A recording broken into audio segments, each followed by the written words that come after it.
The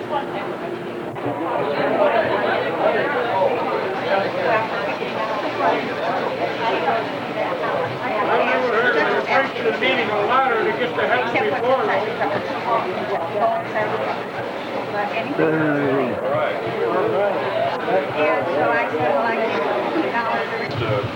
Teeny bit embarrassed that when I got here hoping to check into my room and change clothes that there's no room, so I should have changed in the lobby just to teach them a lesson.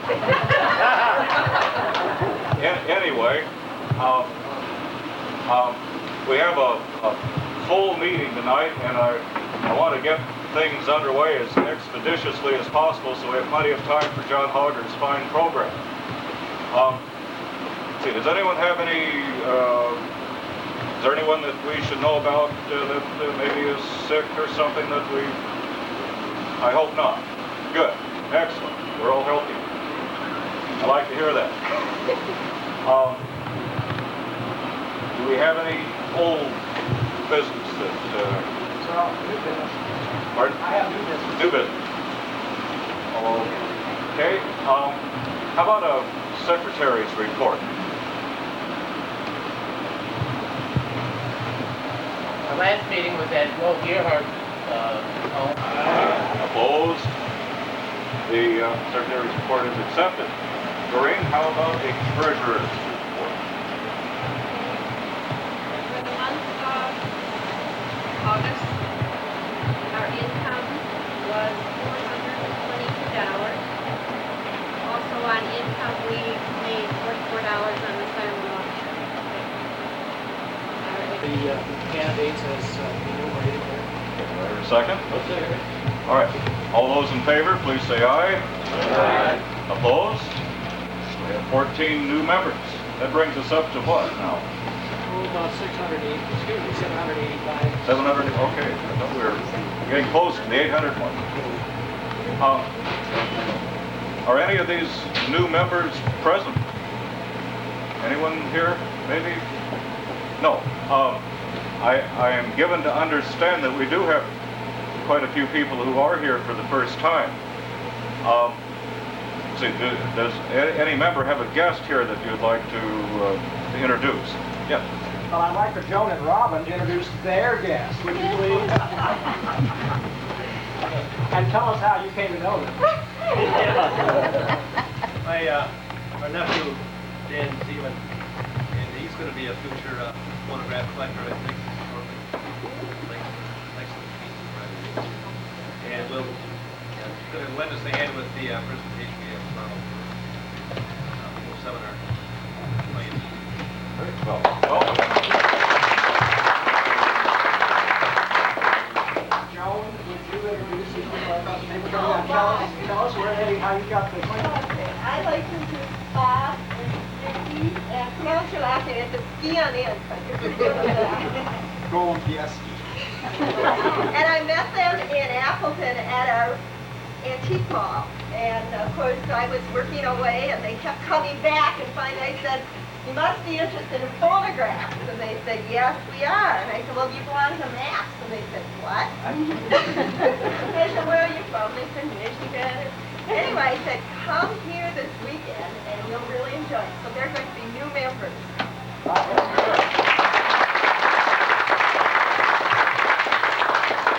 Any other?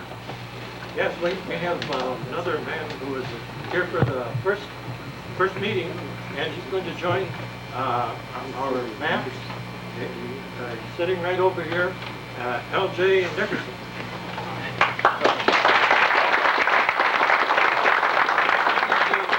Retired teacher. Very good. Yes, sir. I'm not sure, but I think that I was the sponsor of Garnet and Amelia Trivett from Ontario, Canada. Why don't you two stand up? They're all different new members.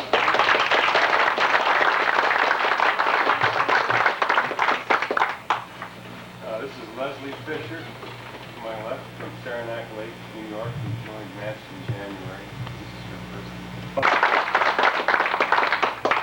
Do we have any other Those people way back there.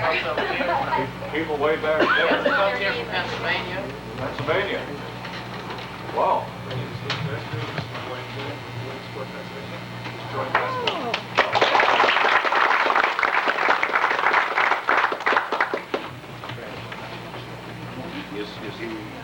Charlie Hummel. Oh, excuse me, go ahead. Dan Christensen from Eastern Illinois, and joined last January. Well, welcome.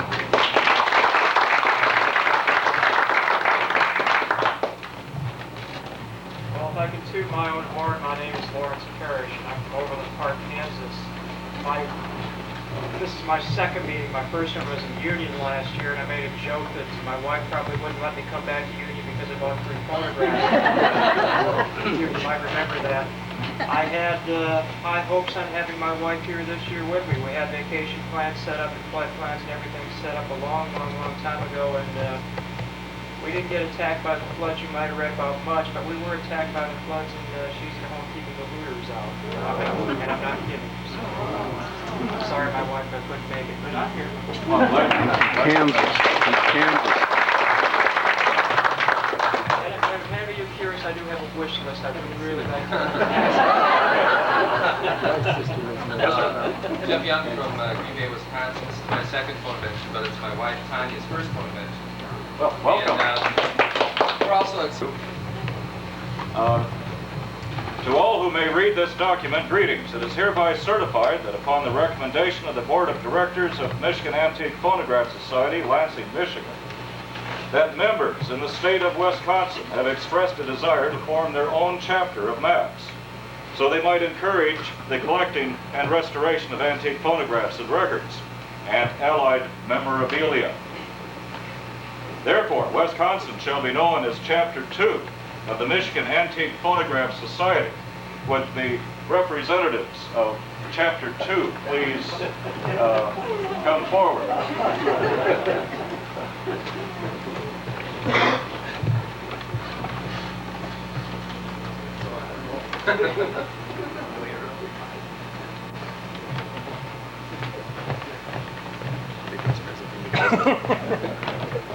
I'm glad to see somebody else has shorts on.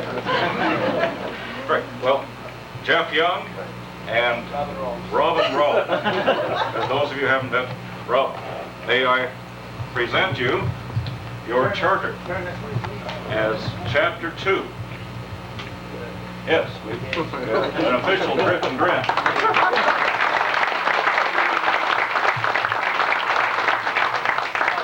President and fellow MAPS members who cherish our membership and try to follow in the tradition of the original Michigan Antique Phonograph Society, but over in Wisconsin.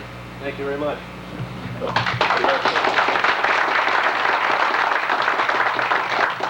My first question was, who's Chapter 1? Because I guess that MAPS is MAPS. Michigan is, of course, always will be Chapter 1 of the Michigan Antique Phonograph Society. I understand we have another chapter underway in Indiana. It's complete. Oh. I couldn't make all the rounds since our meeting last Friday night. The one guy hasn't signed it. We've got 4 signatures on it, 2 more ones. Any new business that we could, we do need to move along, but if you have any new business. About the deal with Stanton's, I talked to Steve Stanton. New business. Did you say an official MAPS meeting? It's not a meeting, no. No. It's a MAPS function. You're welcome to come. It's not a meeting. It's a breakfast. Okay, I believe, as I said, we need to move along. And unless anyone has any pressing business, I would like to ask if someone has a motion to adjourn. Oh, yes, okay.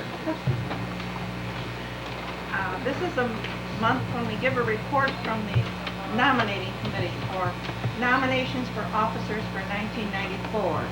I'll read these off quickly, and when I read your name, if you just wave or something so they'll know who you are and where you are.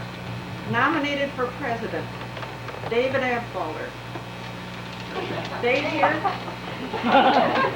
John Holger. Vice President, Mike Christians. Not here. Not here. Floyd Sider. Dwayne Wilkie. Secretary, Jerry Goffnar. Kenneth Stokes. I think we've all seen Ken. And Phil Stewart. Treasurer, Doreen Abfolder. editor in the group, John Whitaker. Now, if you wish to nominate someone for office, I have nominating sheets. You can get them from me, or they will be on the registration desk downstairs. Just help yourself. The directions are right there. That's all I have to say. Thank you. I make a motion, we adjourn the regular meeting this evening. Okay, I hear a second. All those in favor of adjourning so that we can get to our special program? Aye. Aye. Opposed? They wouldn't dare. In that case, we are adjourned, and I guess, John Hogger, if you would like to begin your...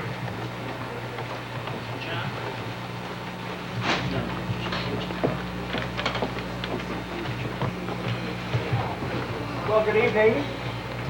If you were a kid in a small town along the now flooded area of the Missouri River or the Mississippi or the Ohio, you would see an excursion train passing through your town almost every day going to St. Louis, to the St. Louis Exposition in 1904.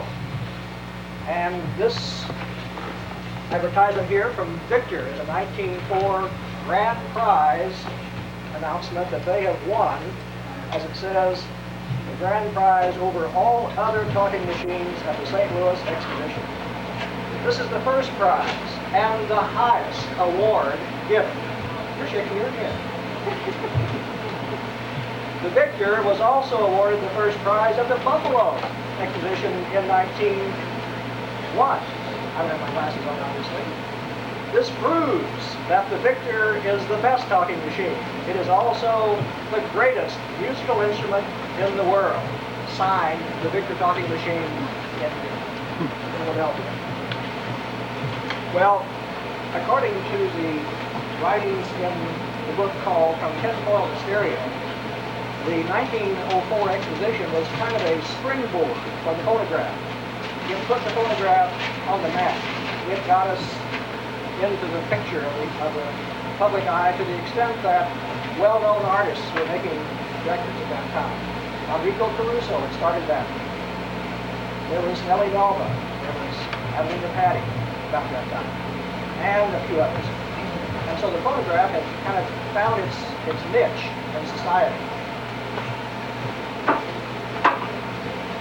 The machines that you see here, and as you will get into the exposition room, are very typical of that era. And as you see, they're very fashionable machines. This wooden horn was a status symbol. And by the way, this machine is Ralph Osberg's favorite machine. And we're indebted to Dolores for letting us use that. We use that in respect.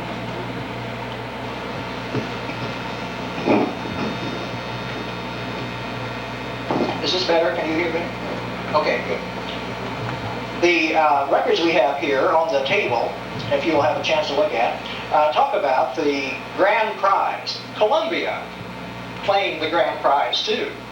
They said that they had the grand prize not only in Paris in 1900, but in St. Louis in 1904. A little later one, they said they had the highest possible award, both at Paris and in St. Louis, 1904. I could not find my copy, but there's an advertisement from Columbia for a Christmas phonograph in which they say that they had a double grand prize at St. Louis in 1904. We'll listen to one of the records that was typical of that day.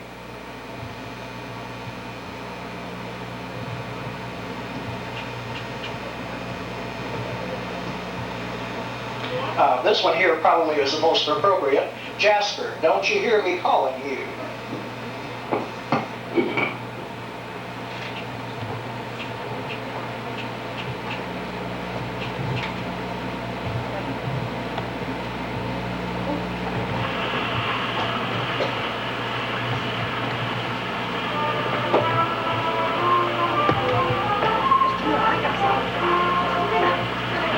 I have an interruption here.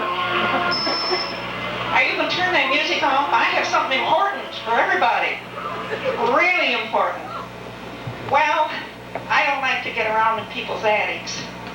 I'll tell you that, especially where I've never been there before. So I had someone help me out, and I found some roller skates.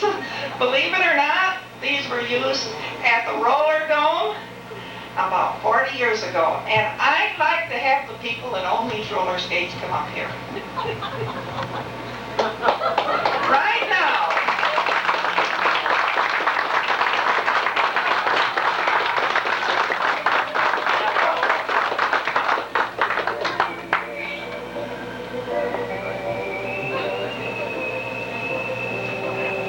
Hurry up, Dave. I'm hurrying.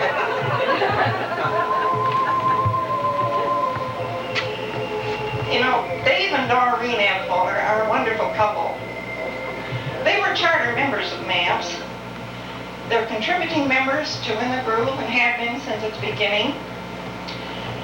With the assistance of Dale Monroe Cook and Dr. Garlock, Dave drew up the first constitution of our organization. He served several times as president, and he's vice president right now. And they're chairman of the Flower and Sympathy Committee. Doreen is our treasurer. And you know, they host many more meetings than they really need to host. Boy, these roller skates are heavy. So you want to take them? Thank you. Doreen? Now, if you'd like to sit down at this table, I'll ask Dwayne to move so you two can sit at this table for a little while. You know, we'd like to honor you for all you've done for MAPS, but that isn't what we want to honor you for tonight.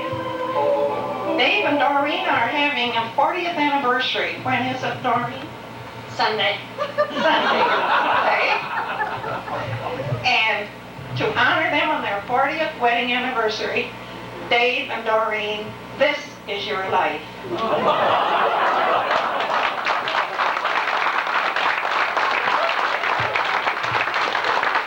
I'll ask you a question first.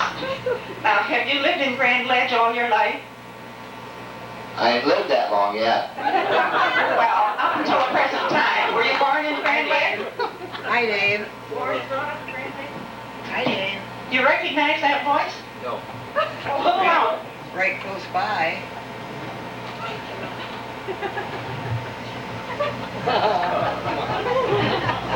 This is Dave's mother.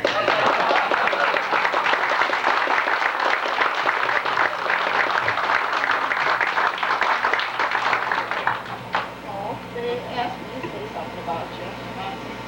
I could say, but I better not. Yeah, lie a little bit. Well, thing that I remember most is, or that's dearest to my mother, is that you got a dream home for your wife, and took me on your honeymoon with her. Doreen remembers that. I just went as far as South Bend, and I got a train to come back home. Well, I always did like Doreen best.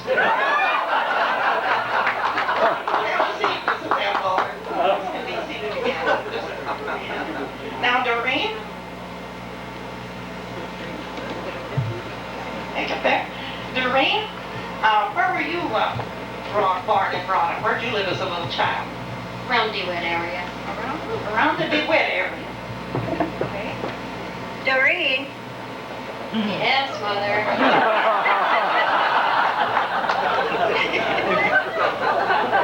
Doreen, the shocks is great.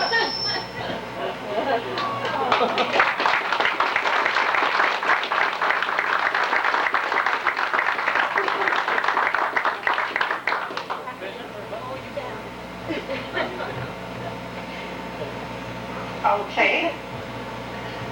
Just find places to sit, folks, where you're comfortable. Now then, be seated again and relax. And I'm going to ask you how you two met. How did these roller skates play in your romance? Which one wants that? Doreen sent her cousin to pick me up.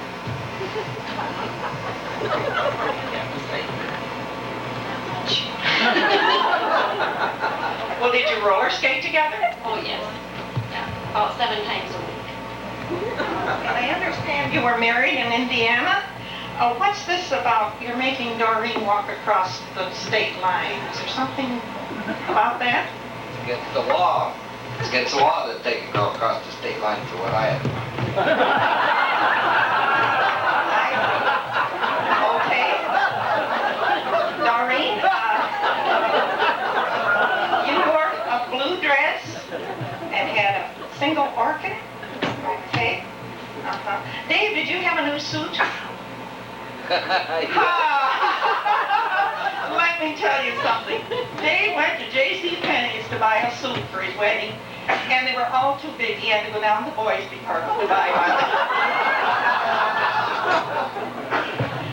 Let's see. Let's talk about your family. Now, which one's your oldest? Gordy. Gordy's your oldest. Hello, Ma.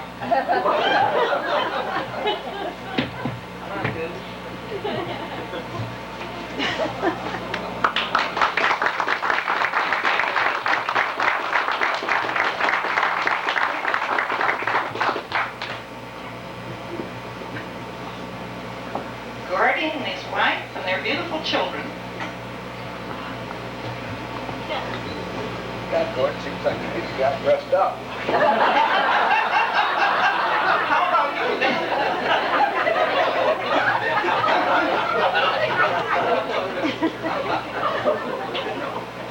Okay. And then their second son was Steve, who was not able to be here tonight. Their third son, Vern, and his family now. Vern? Hello, my dad.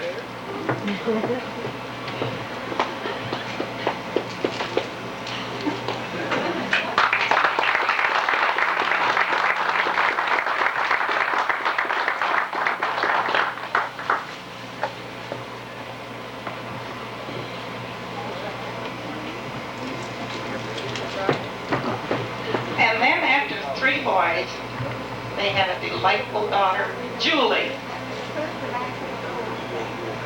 Way at the back of the room, there are lots of chairs scattered around throughout the room. Lovely daughter, Julie, her family.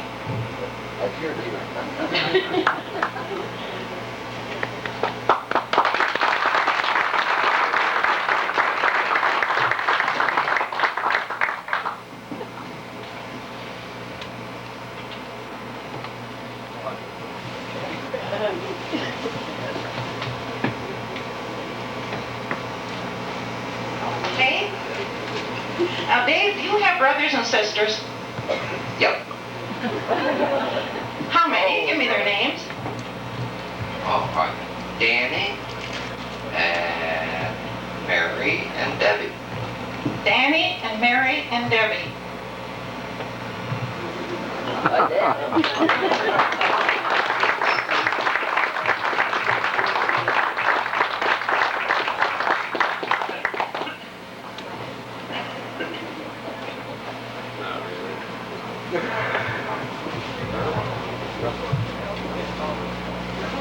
Did you want to tell something about Dave? Maybe we'd like to hear something.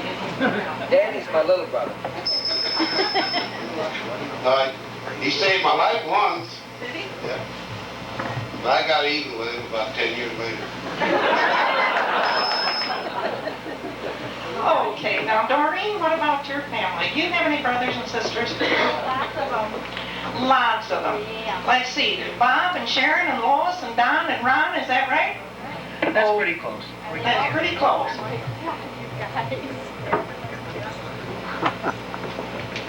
Okay, the short one with the light colored hair is Bob.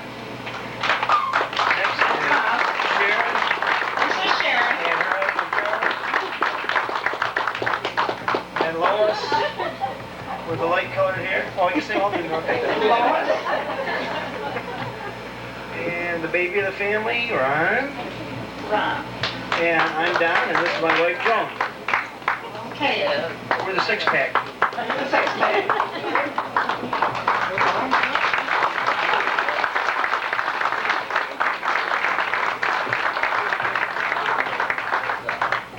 Now, if you want to sit down and relax now a minute, we'll just talk a little bit about, oh, there are? Oh. Don't you have an aunt? Yes, I do. What's her name? Used to be a duet. Orva Reed. Aunt Hi. Remember the time, Doreen, when we sat on the floor and made dressing for our turkey? Yeah. You enjoyed it? Yeah, I remember.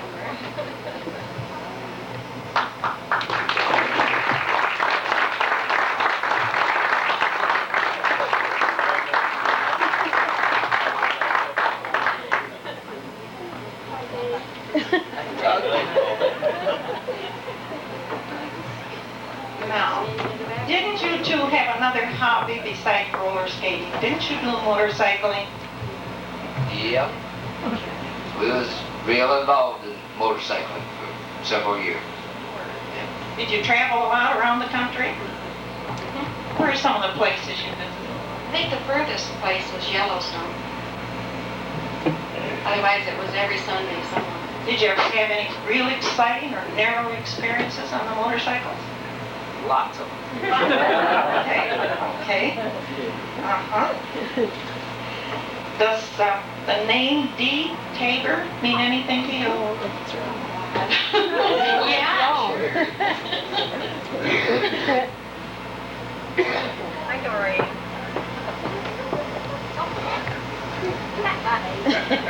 I remember just a few months ago out in Vegas, trying to go to bed at 2:30 and you keeping me up. Every chance I get. Every chance you get.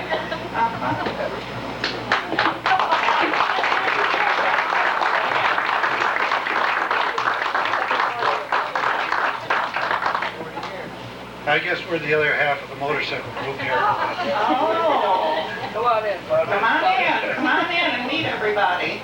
Yeah, we was reminiscing a little bit here before we came up, and I think one of the highlights of our association with Dave and Doreen was our motorcycle trip out to Yellowstone National Park. And we could go into it quite extensively, but I think we'll just drop it right there. Good seeing you there. Oh, come on in.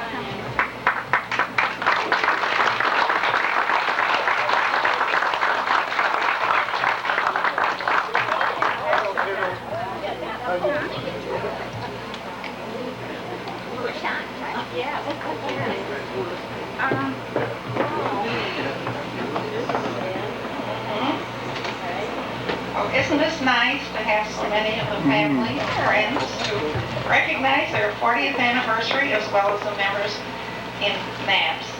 So Dave and Doreen, we congratulate you on 40 beautiful years together. Wish you a happy anniversary and 40 or 50 or 60 more. And now, let's sing happy anniversary. Happy anniversary to you. Happy anniversary to you. Happy anniversary, Dave and Doreen. Happy anniversary to you. And if you don't mind, let's bow our heads and I'm going to say a prayer. Father, we thank you for Dave and Doreen, for this wonderful couple, and for all they have done for us and for MAPS and for the world in which they live. Now be with them and give them a long and happy married life together. And bless this food for which we are about to partake. We ask it in your name. Amen. Now, we have some refreshments which are almost ready. And I'm going to ask that we let Dave and Doreen be the first to be served, and then, well, let's see if we can't try to go by tables or something so we don't all try to get up there at once. And let's, before we go up there, let's give them another big hand. Oh,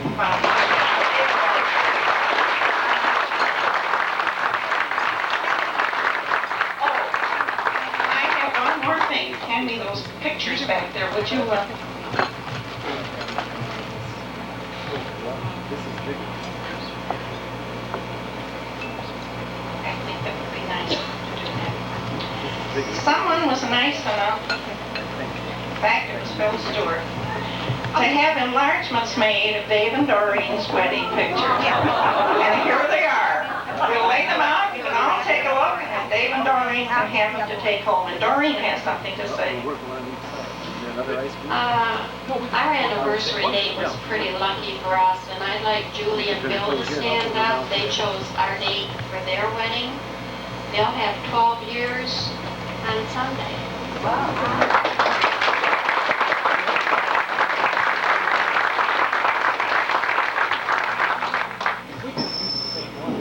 All right.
Good morning, Carol. Well, good morning, John. How are you doing?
Why, how do you do? What ain't half this man is my brother Bill. Who is brother Bill? Why, my mother's son, of course. Big smart one, do I look it? Well, yeah. Now, I had to go to law not long ago about this house of mine. Well, did you have a smart lawyer? You just please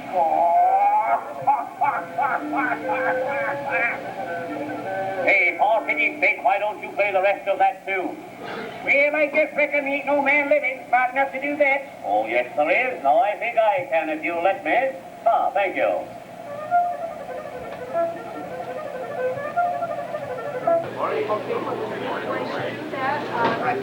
Hanging in the Hall of Fame.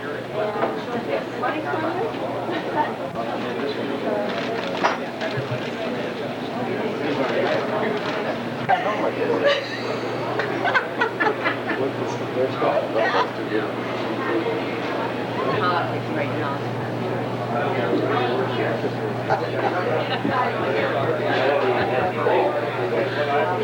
Garnet and Amelia Trivett from Ontario, Canada. First time at the Michigan Antique Phonograph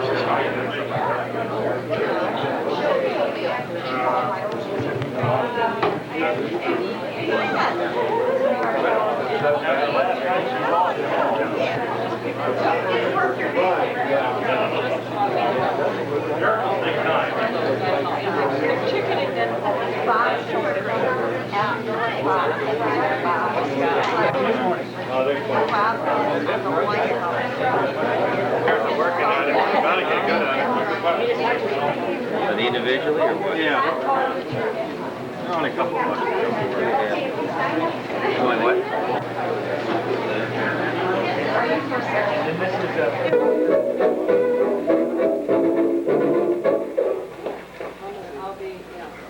My name is Don Chichester, and my interest in phonographs is primarily what's on the records, rather than the machines themselves. So that's where I come from today. Before I have the program, I'd like to say that we have another sad piece of news. That Bly Corning will not be here this morning because he's been hospitalized with some illness, not as serious as we perhaps might think, but at any rate, he'll not be here today. So I'm going to run over a little into his time, which means we can go at a slower pace, and if you have any questions during the presentation, you can be free to ask, and we'll demonstrate, do whatever we have to do. In the vast panoply of record labels, the constellation of labels, there were a few record labels that shone rather dimly. Not because they didn't look nice, because some of them looked rather attractive. Harmony, bright burgundy with a script lettering, very attractive record. Diva was black with a golden horn in the face, a representation of a face and the horn, a little ornate but kind of attractive. Vivatonal, a very pure blue with the words Vivatonal, and it too was a very attractive label. There's nothing wrong with the attractiveness of the label, but why did these stars twinkle so dimly? Well, it couldn't have been because of the surface. As you all know, if you've ever had any Diva records or Vivatonal or Harmony records, the surfaces are smooth as silk. There's nothing wrong with the surface of these old 78s. So what is it that made these records sound so poor? I don't know about you, but I've never really had an interest in the Diva, Vivatonal, or Harmony, with the exception of some of the artists that happened to be on them, and even those artists sounded rather poor. Have you had that experience with the old Divas? I don't know how many of you are record collectors at all, so I may be talking to a minimum group here. But for instance, here's what the records sound like. Here is the Harmony Dance Orchestra playing Dinah. Probably Ben Salvin.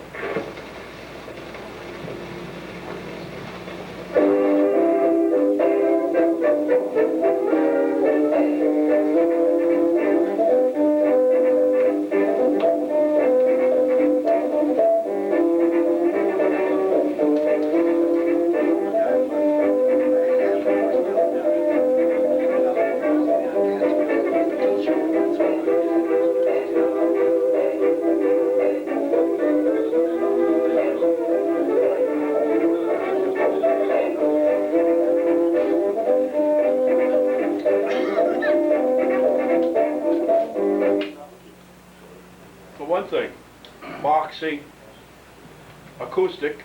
Rather strange that in the period of electrical recording, Columbia was still issuing on its dime store labels, it's a Columbia dime store label, they were still issuing acoustic recordings.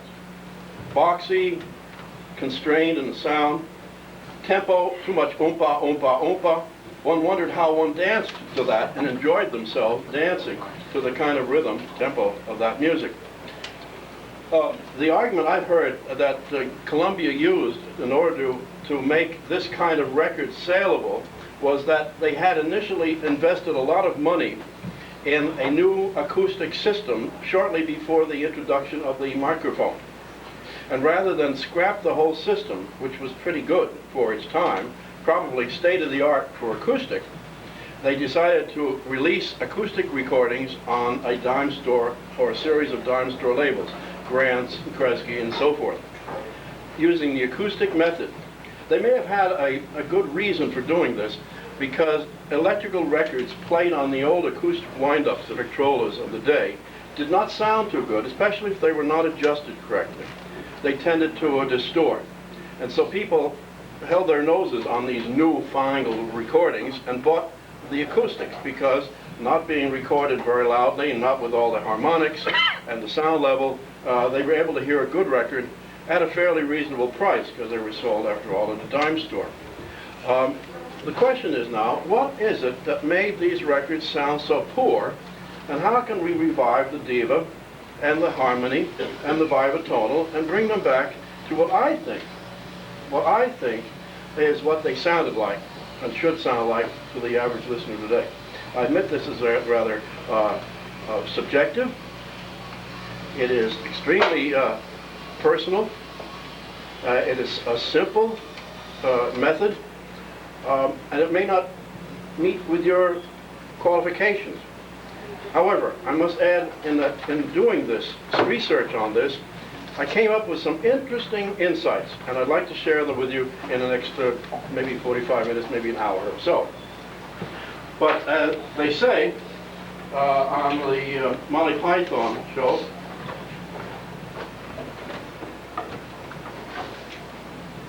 next something entirely different. Okay, tell me who this is. Yeah, that's it.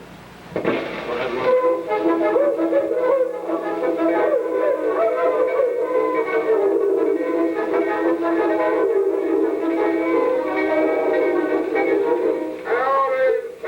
people, we are going to sell in public auction. Get it, brothers, like a fancy TR and attached for death. Get it, they got it and can't get it, so we'll sell it and see who'll get it. Deputy, who's that a laughing? Laughing hyenas, Sheriff. This ain't no laughing matter. We'll just sell him first. Now, what do you mean for him? Down in the quarter. Hey, down in the quarter, know what it is? So, this guy fits in. I take that hyena home and train him to laugh at them bum jokes they are. We'll sell this strange super performing dog. Rope Hawkins, keep away from that cage. You are going to the dog fast enough. Why do they borrow him? Stay down the corner. No other did. Don't decide if it's there. Okay, fit. Oh, you get down. Now then, we'll sell this performing goat. He ain't that fool got funny wisdom. Make a fine paintbrush, man, every day. Yes, stop your feet the miles, Kevin. Oh, I don't know. Now, why did they fire, man? Hey, down the bottom, and soon his eyes vivid. Guy's gonna ride the goat tonight. No, just promise my wife I bring home a little butter. Now, we'll sell this polar bear. Where's the pole? Yeah, what bucket? We'll sell him without the pole. Why did they for him? Say, this ain't no teddy bear. No. Now, this for the Egyptian camel. Camels are used for animals. Camel can go in days without food and drink. This one looks like he's been long in dead. Hey, who wants to be a camel? Now, little beer, want to be for the camel. Home and all. And soon as I hit it. Now, then, for the elephant. Lead him over, deputy. It's easy to attach an elephant. All you gotta do is still hold his trunk. Now, then, what do we time? $1.50. Try. Do you think you see me farted? $1.50.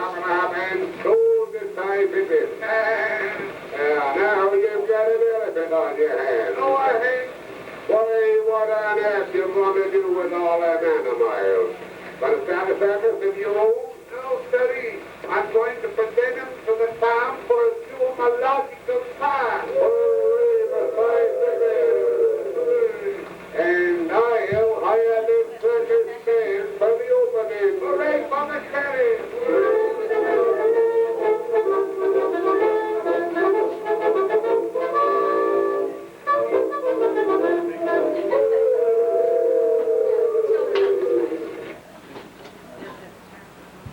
We'll explain that in a few minutes.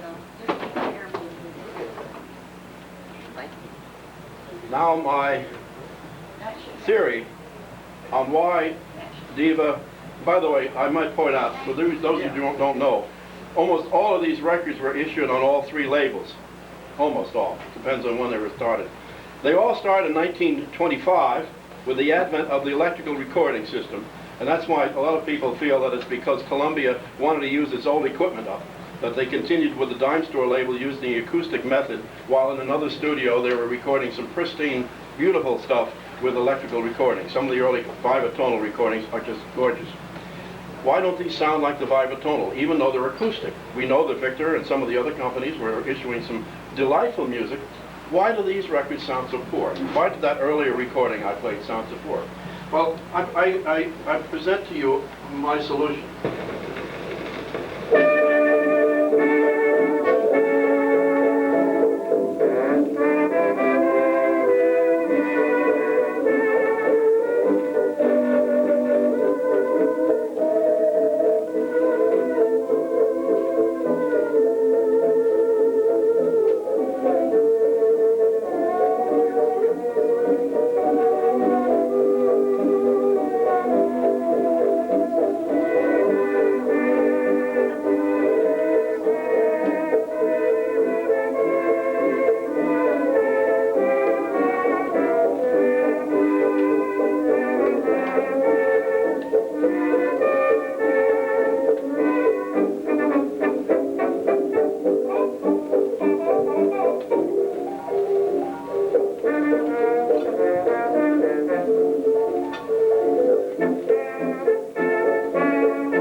sound nearly as boxy or oompa as the ordinarily as the one we played earlier. Now, did anyone figure out the very simple device that I used to improve the sound of that record? Anybody want to hazard a guess? You did something to expand the dynamic range of it. Not a bit. Yeah, same machine. But it did increase the dynamic range. And it also made the music sound more like a real orchestra. It didn't have that sort of boxed in, you know, like you're in a room that has no acoustic reverberation at all. That's why I call this extremely simple, and you can do it with any machine that you have, any vintage machine. You can't do it with the modern machine. It has to do with the speed of the turntable. It is my contention that 78 RPM is not a sacred number until around 1930, with the introduction of the hysteresis motor and the linking with 60-cycle oscillation in the AC current. And when a 60-cycle current was used to set the frequency or the speed of a motor, you no longer had a governor to adjust to make your speed go up and down. And it was around 1930 that the hysteresis motor was introduced. And it was my contention that in 1930, the record players, the record companies, as an industry, decided to make one speed.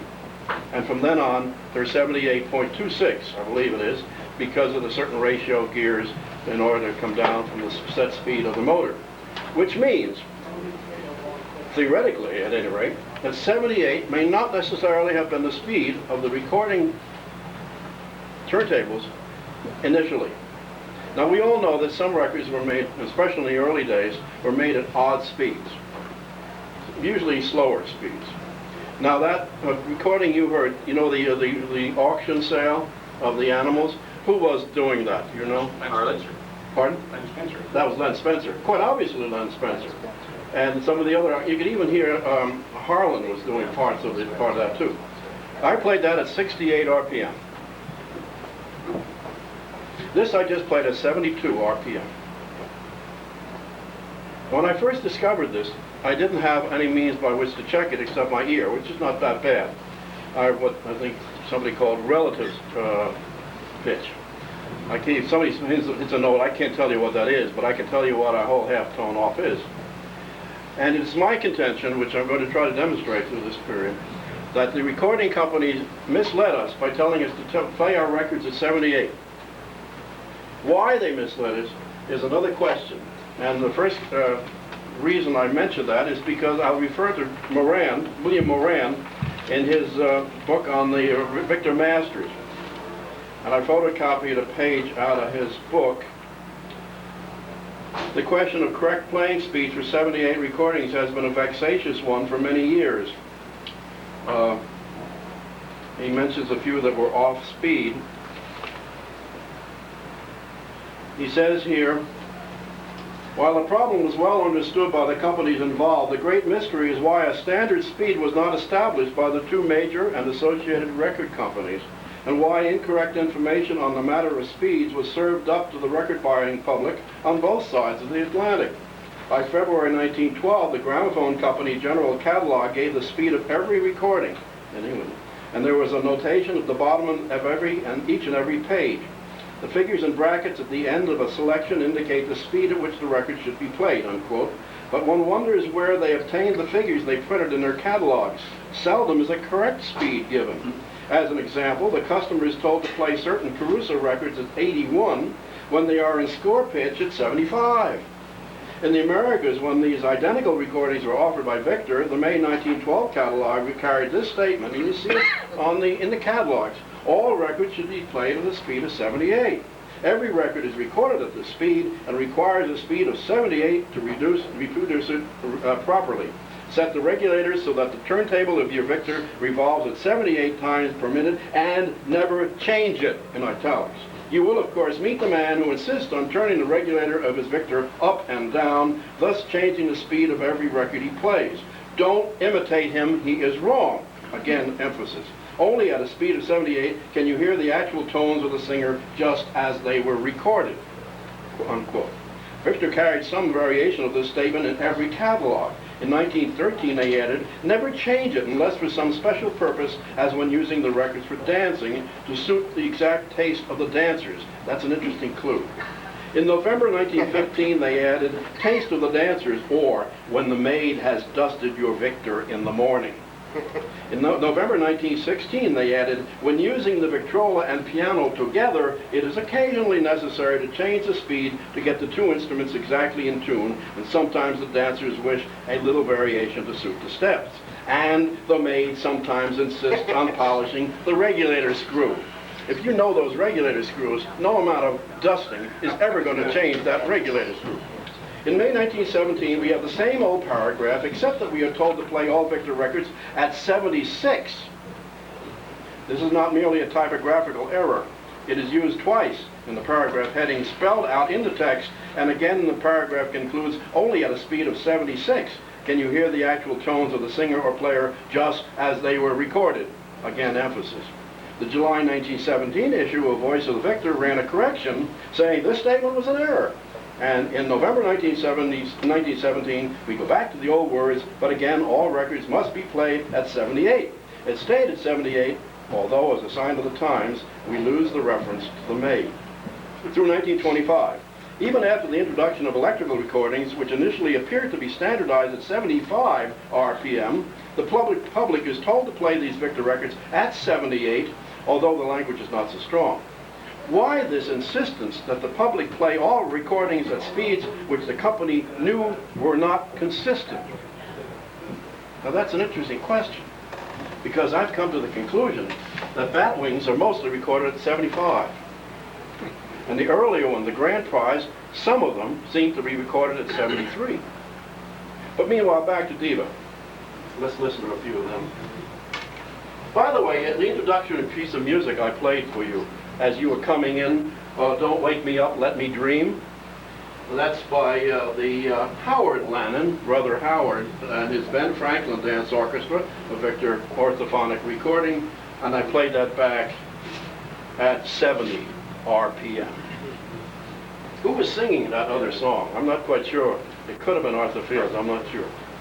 But let's just demonstrate here. Do you have any questions thus far? Can you do an A-B?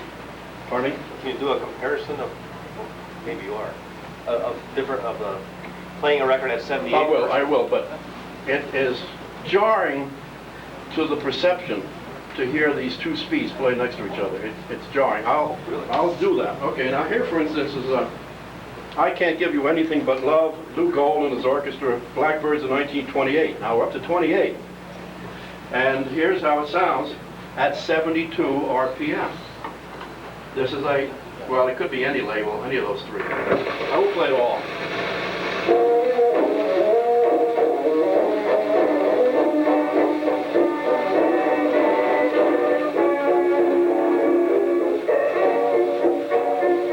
You can dance to this. It's not the oompa, oompa, oompa, oompa. You can dance to this. In fact, you may want to get up and dance.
going to buy them from now on.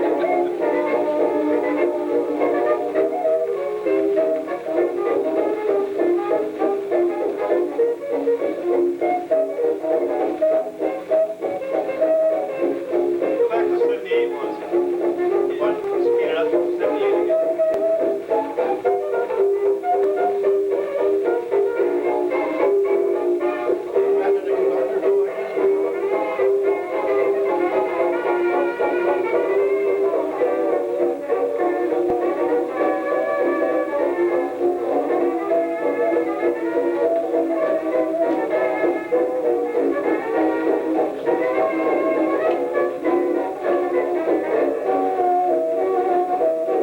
Not bad for acoustic, is it?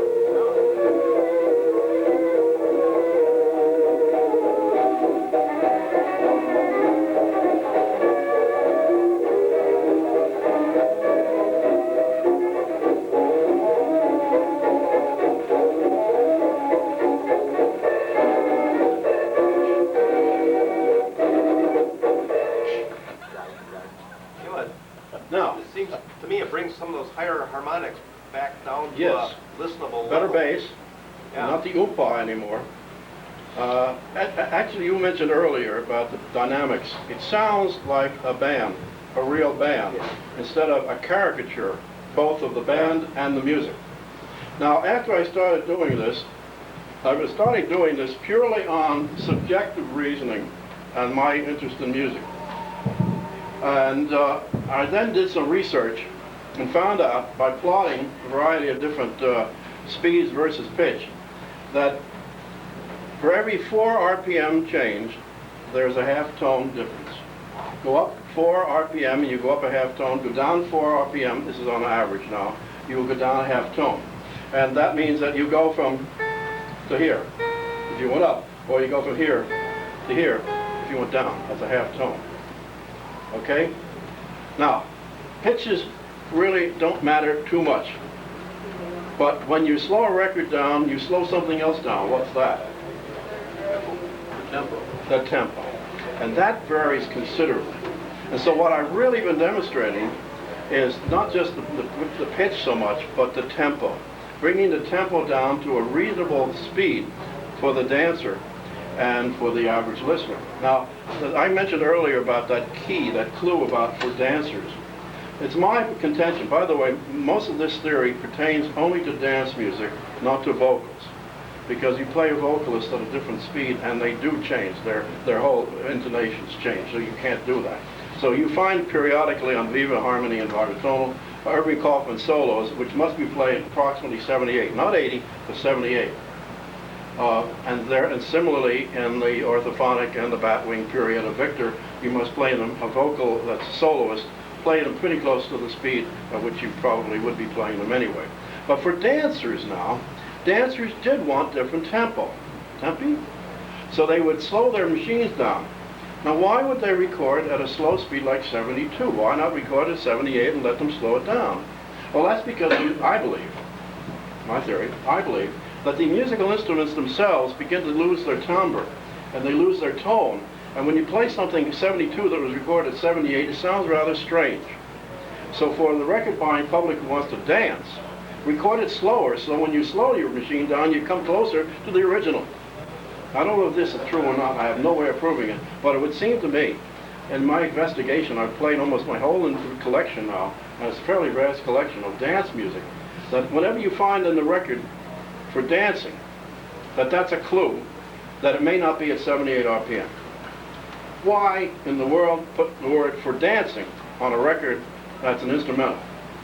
What are you going to do, just listen to it? In an age of dancing? I think that's a clue to the record people, the buyer, to change the speed. And maybe to the dealer who's playing the records, change the speed. And when you change the speed, you come closer to the actual speed of the orchestra. Now, that's totally subjective. Now the question is there a better way of determining the speed, I should say, well yes, determining the turntable speed of the cutter when it was initially recorded? How do you do that? Since you do not know the pitch of the original orchestra. Well, I did some study on it using a little keyboard, and I was able to find out at least what the pitch was at 78. And it's kind of easy, just pluck along until you finally get the pitch. I then checked with a musician, and some of you may be musicians, and know there are certain standard keys in which music is written and played. It's not played in all 12 tones, half tones. It's played in certain ones, such as F, G, A flat, B flat, C, D, and E, C, D, and E flat. Generally speaking, maybe not all of them actually as commonly as we might think, but that limits it sometimes somewhat. That cuts you down in the potential of whatever speed it was to be recorded at. So now let's take a look at this particular recording of I Can't Give You Anything But Love. And we'll do it at 78 and find out, I haven't done it on this particular record, find out what the pitch is. And by the way, for those of you who want to do this at home, it's the last note of the selection of the chorus. It usually resolves into the key pitch at which the key rather at which the piece was played. So that they're not going to give you anything but love, love, that's the pitch.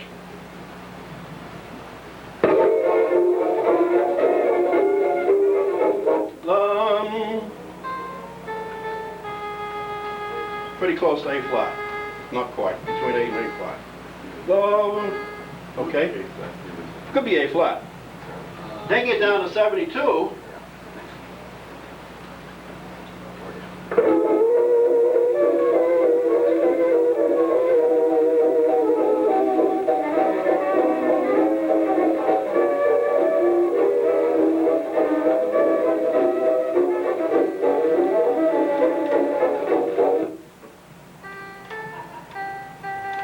Close to G, which is one down. Now, it's not quite 4, but it's close to G. Don, we think it's published in G. Pardon me? I've got the music, and it seems to me it's published in G. Oh, well, that's even more... The piano sheet. But it's not necessarily true that it's always going to be that way, but that's great to know. Thank you. Sweet Lorraine, Lou Gold and his orchestra, 72.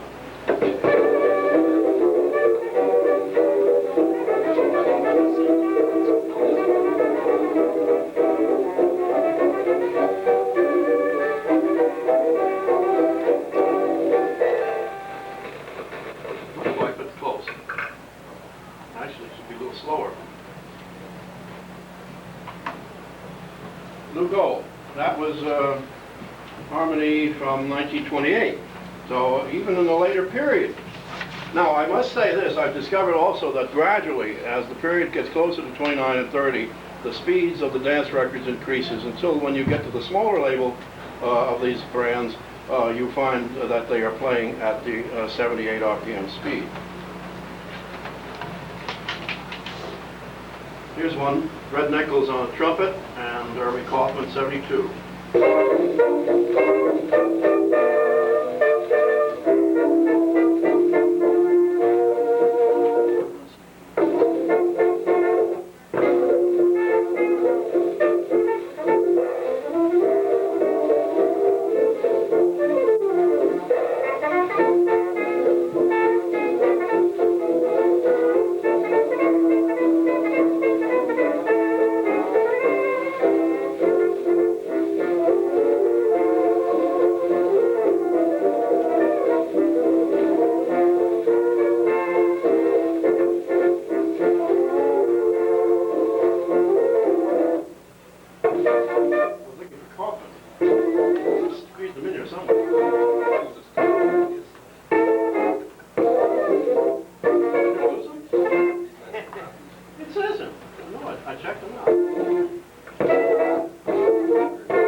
It's the other side, I think. You see with Freddie Rich who he's got for the vocals.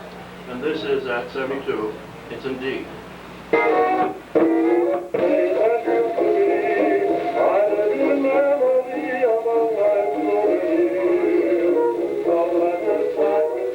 Not caught.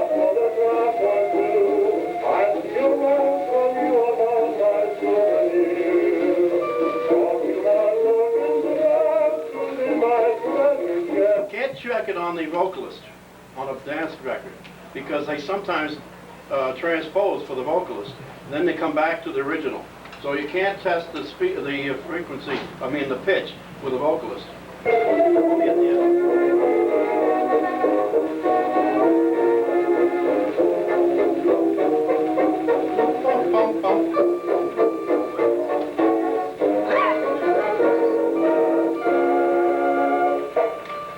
Close enough. 72, Freddie Rich, under the name of the Asteroids. Now you might be interested in hearing what some other recordings sounded like of other personalities. The famous, Let It Rain, Let It Pour, I'll Be in Virginia in the Morning, Myra Davis, La Paradise Band, W. Spencer Tupman, director, with vocal refrain. Anyone know who's doing the vocal on this? This is a fairly familiar record. This is one of the early electrics by Victor.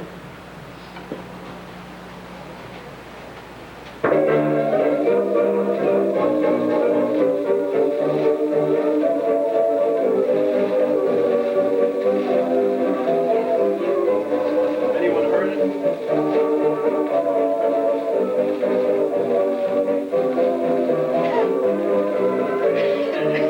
Here's the vocalist. Tell me who it is. Let it rain, let it fall, I need to rain from heaven fall. I'll be in Virginia in the morning, where the sky's going blue, so John there will welcome you, when the Dewey Dixie Day is falling. Who is that?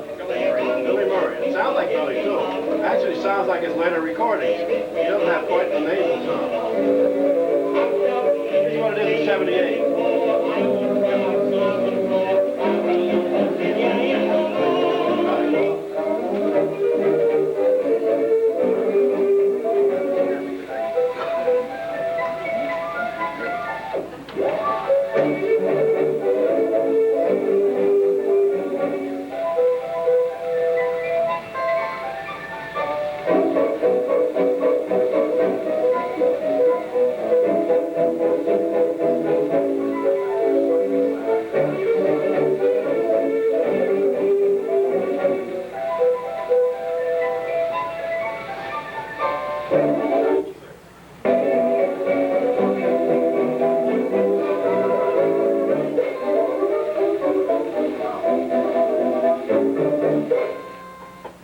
That should be D. Okay, that's in D, right? Morning. Check this out. I wrote down C, but I didn't mean D.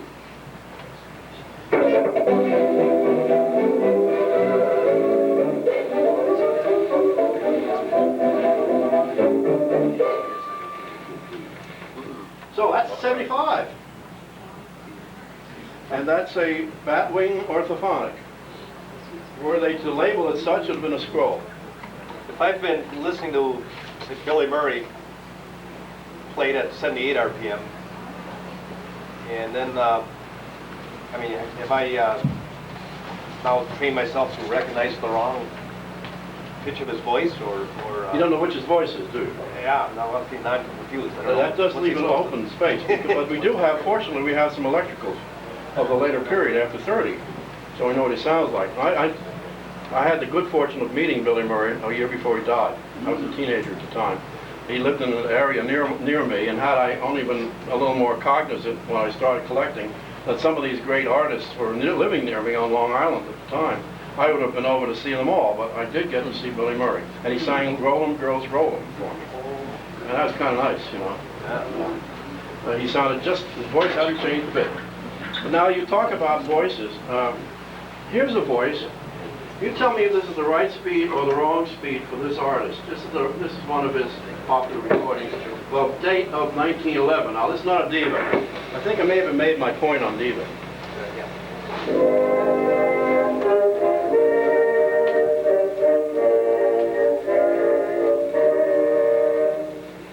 Lovely the bells in the night was dark. Revoir, revoir, Christine.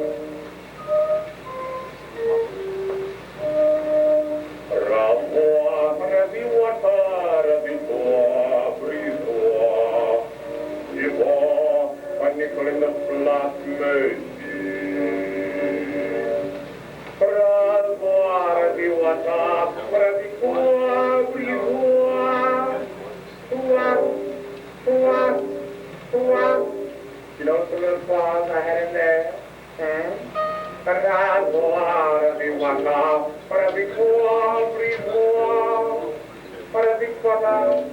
Anyone not know who that is?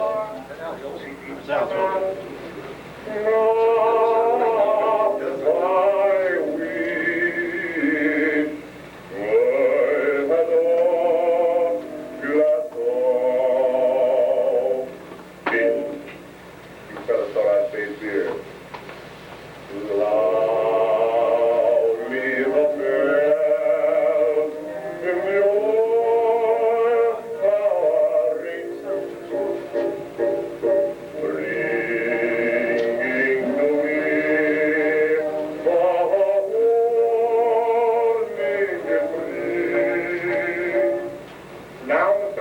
From the work party entertainment, the song.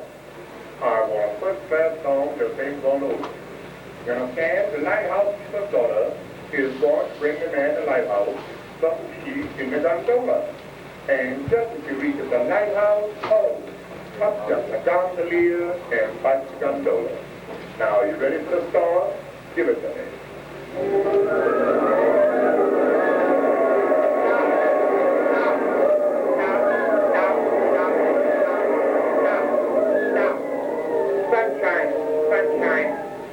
Sunshine, sunshine. That's the worst storm I ever been in my life. It was sour. You and I will take it all by ourselves. And all the little hookworms take it.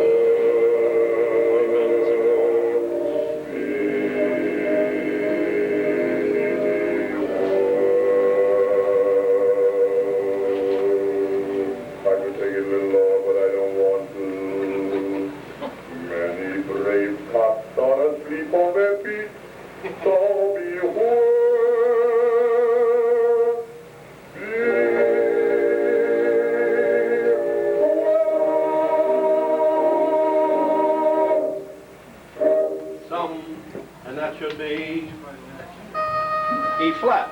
Now, the question is, that this sounds somewhat slow.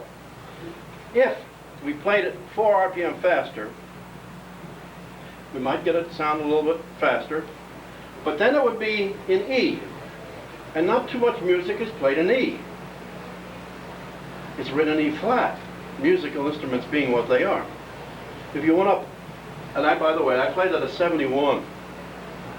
Now let's say if we go up 8 or 7, that would put an F, and that is legit. But my feeling is, having the later recordings of Jolson, the sound of his voice is more close to that than it is to this when I put it up at 78.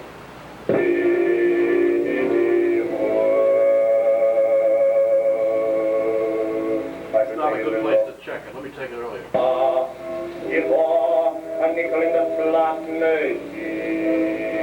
Personally, I think it's a little high. The minute you go to electric, he's singing in a robust tone. Why didn't he record in a robust tone here? Because they were recording it at 71. Or 2. Give or take. I'm not that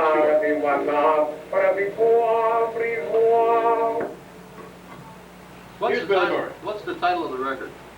The time, the date? The title of the record. Oh, that's A Sleep in a Deep parody. That's from 1911. Victor Batwing. But that's Batwing now. It could be 73, but I rather doubt it. I think 71 is close to it. Here's Billy Murray, Tipperary. I just happen to have to bring this one along.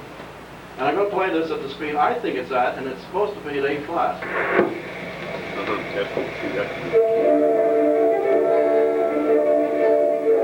I'm in love with a slip of a typical Tipperary miss.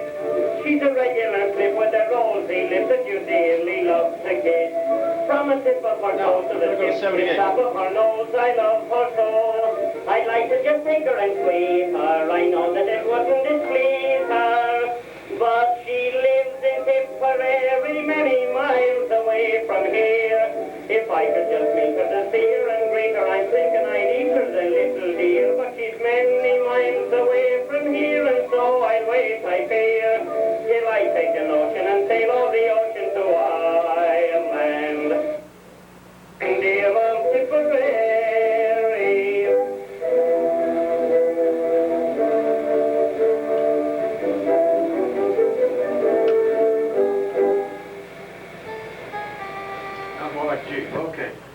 75. That's a batwing, and as Moran says, a lot of them were recorded 75.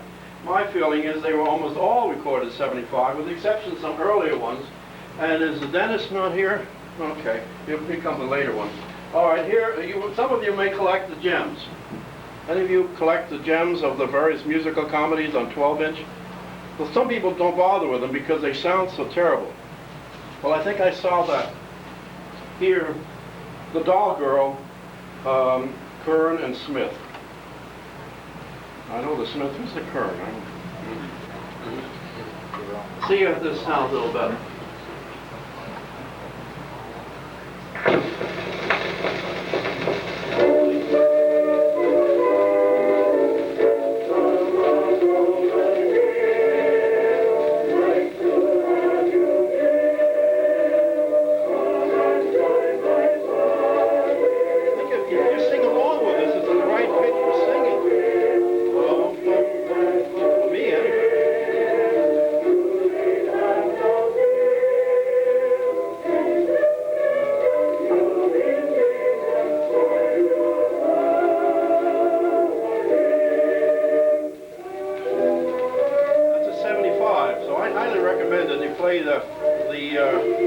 Some of the gems. Not all of them. Some of them were recorded slower than that.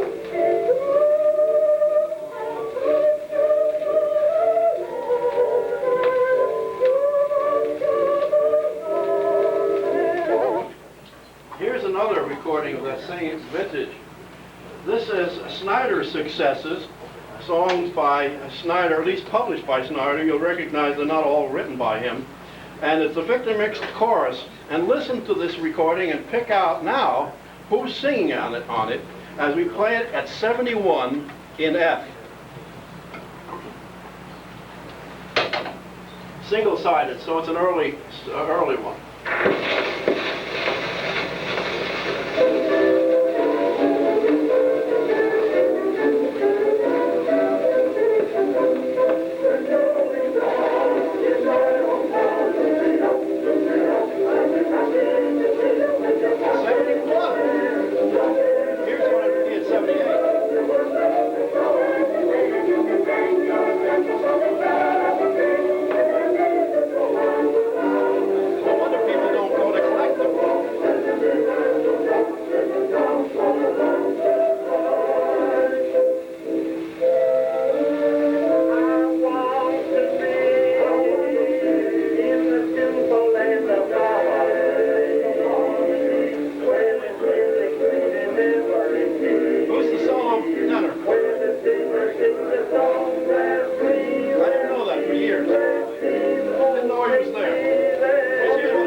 Columbia. I can't give you anything but love.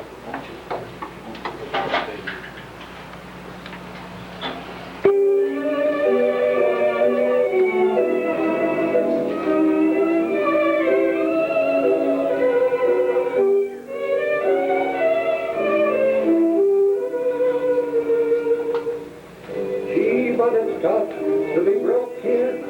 It's not a joke, kid, it's a curse. My luck is changing, it's gotten from simply rotten to something worse. Who knows, someday I will win too. I'll begin to reach my prime. Now do I see what our end is?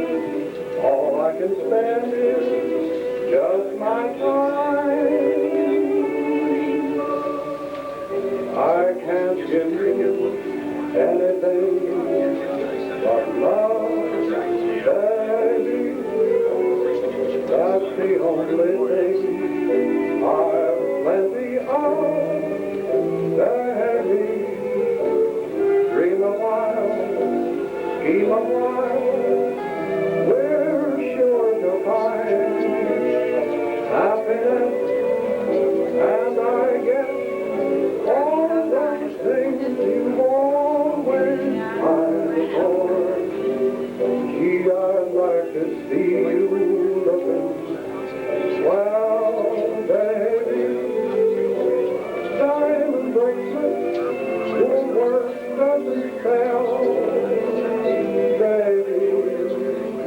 Till that lucky day, you know darn well, baby, I can't give you anything but love.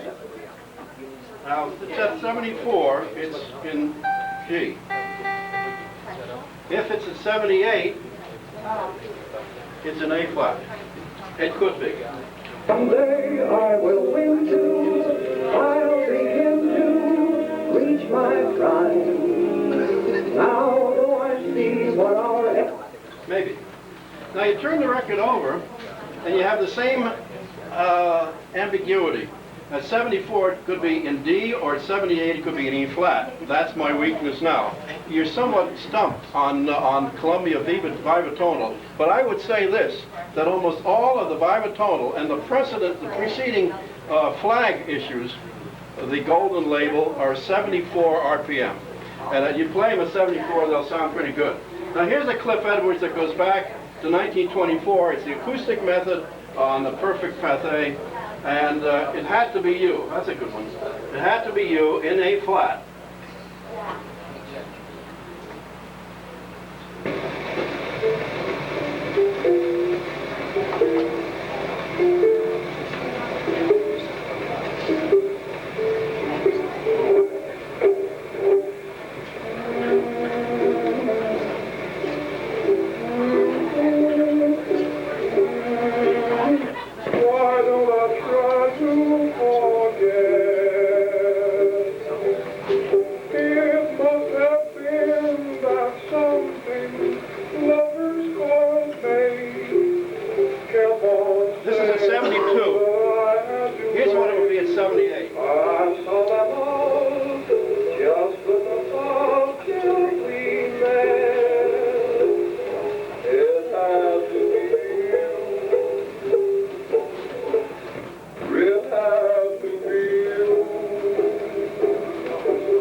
But it plays perfectly at 72 at A flat.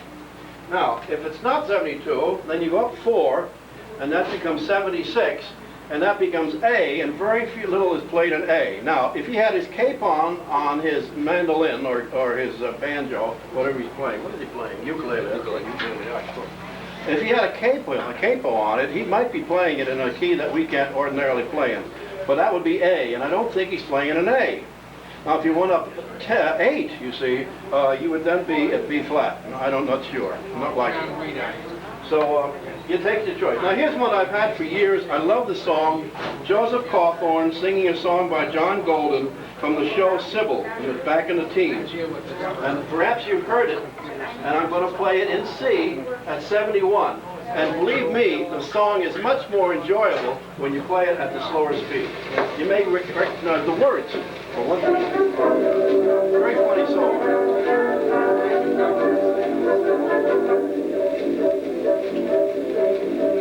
When the dancing race first started, I was nearly broken-hearted to discover that my shoes were full of feet that had no sense of rhythm, couldn't do a blending rhythm, but just walk around and try and find a beat.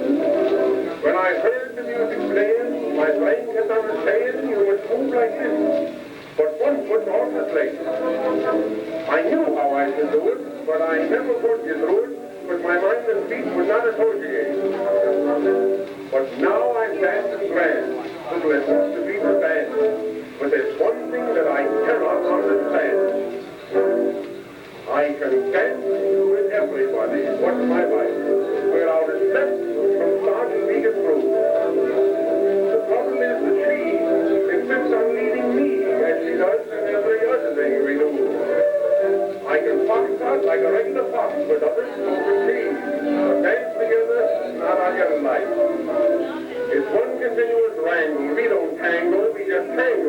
dance with everybody but my wife.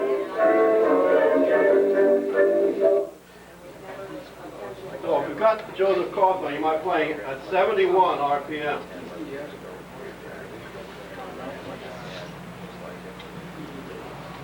Here's a Columbia Black Label pre-vibratone. They changed the label before they recorded electrically, okay?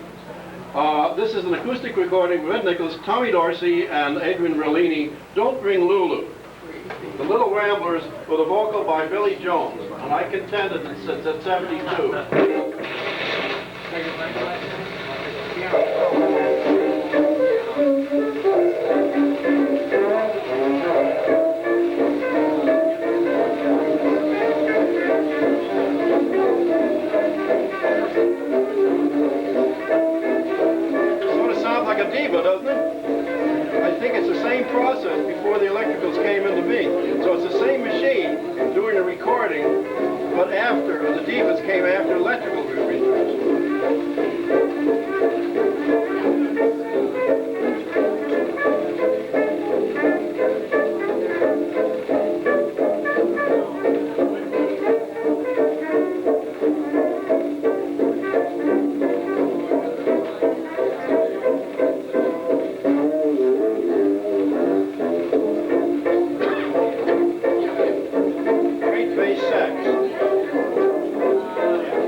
72. The Dixie Stompers, Fletcher Henderson. I'm going to play this, what I think is the correct speed, 74 in the key of D. Great group.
Broadway bellhops.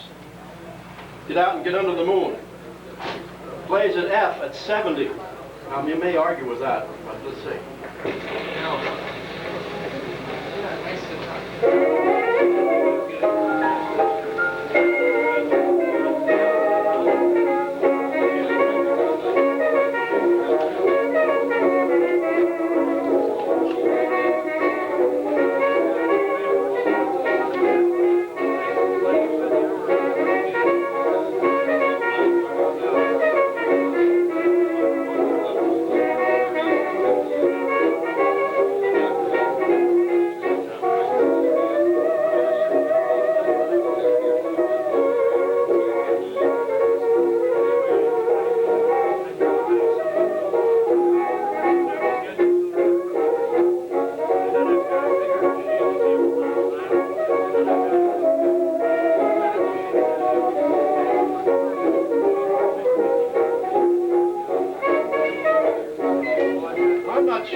seems to me that that's more appropriate to speed to dance to. And that's more appropriate sound of the instruments. And I think the sound of the recording itself is improved. It doesn't have that boxy sound anymore, or the oompa sound. As far as I'm concerned, to slow the speed down is the way to revive the diva. So I give you the opportunity to try it yourself. So if you have a machine that has a variable speed on it, and if it's the older recording record players, you can do it without any trouble. If it's a newer one, you're going to have some problems doing it. And if you read the recent issue of the In the Groove, you saw an article I wrote about how you can take a belt-driven phonograph and change the 45 to 78. Well, you don't have to say 78, you can make it 74, or 76, or 72, whatever you'd like. So if you want to read that article, it's in the recent issue of In the Groove. You might want to adjust and change over your belt-driven turntable from 3345 to 3378, or whatever you choose to play it at. And if you play a lot of bat wings, you may want to make it 75. If you play a lot of diva and harmony, you may want to make it 74. It's up to you. And frankly, the whole theory is up to you. It's what sounds best, in my estimation. So when you're playing your records, don't consider 78 as sacred before 1930. You might be wrong, and the record may be at completely different speed, as is obvious in this recording, which I'm going to take back up to 78. After the piano solo.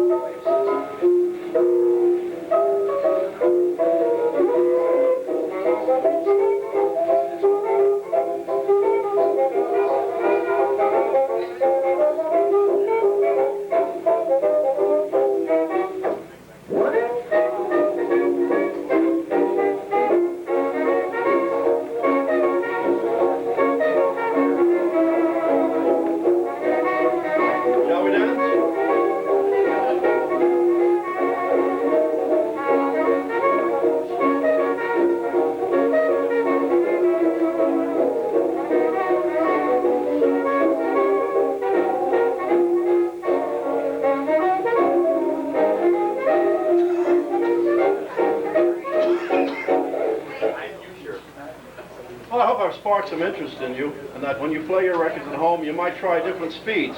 And if you happen to have a keyboard or some sort of a pitch pipe, you might want to determine what pitch the recording was made in. And if it's a strange pitch, like F sharp, change the speed until you get something that's more appropriate. Thank you very much.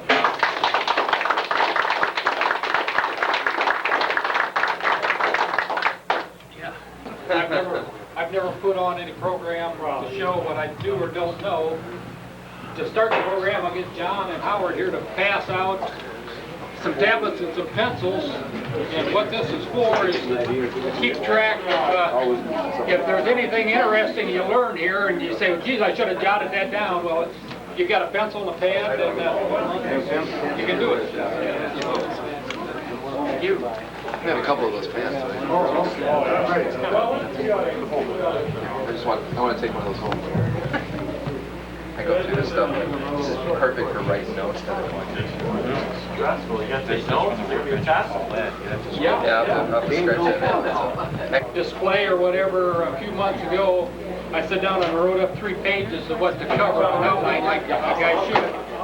But so far, after talking to everybody, we're going to throw the outline away because we're not going to be able to go through that program whatsoever. What we're going to try to do in the next hour is come up with some hints and kinks that we run into commonly.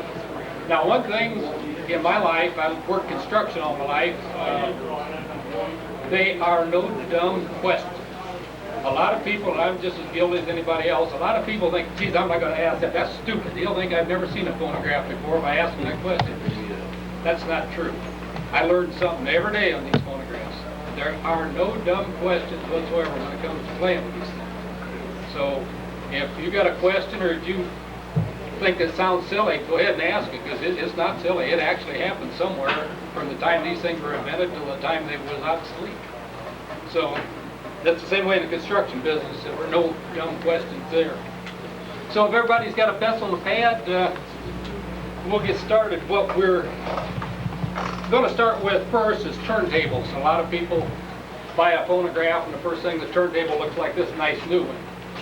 This looks just like the day it came out of the factory. Well, you can cure the thing a whole lot by taking this thing off. Now a lot of people say, oh geez, wouldn't do that.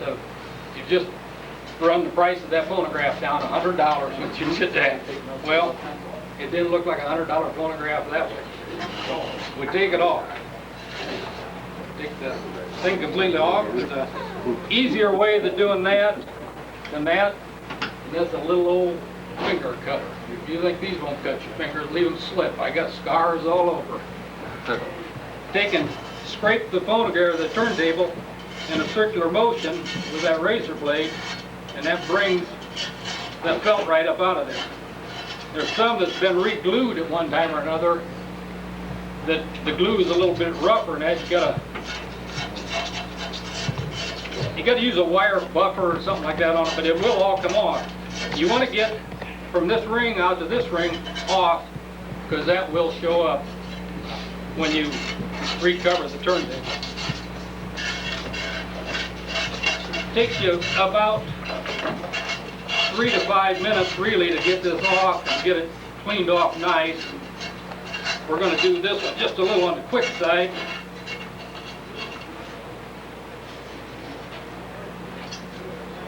And then we're not going to make it a showroom model when we're done anyway. One thing you always want to do when you do a turntable like this is start on the kitchen table and use your wife's best towel also. Judy really appreciates that, because otherwise she'd never know I did this. She goes to work, and she comes home and she says, Paul, what happened to the table? I don't know. I was outside. You do that on your colonial. Yeah, I might on the colonial. Judy couldn't stand to see this, so she went shopping today.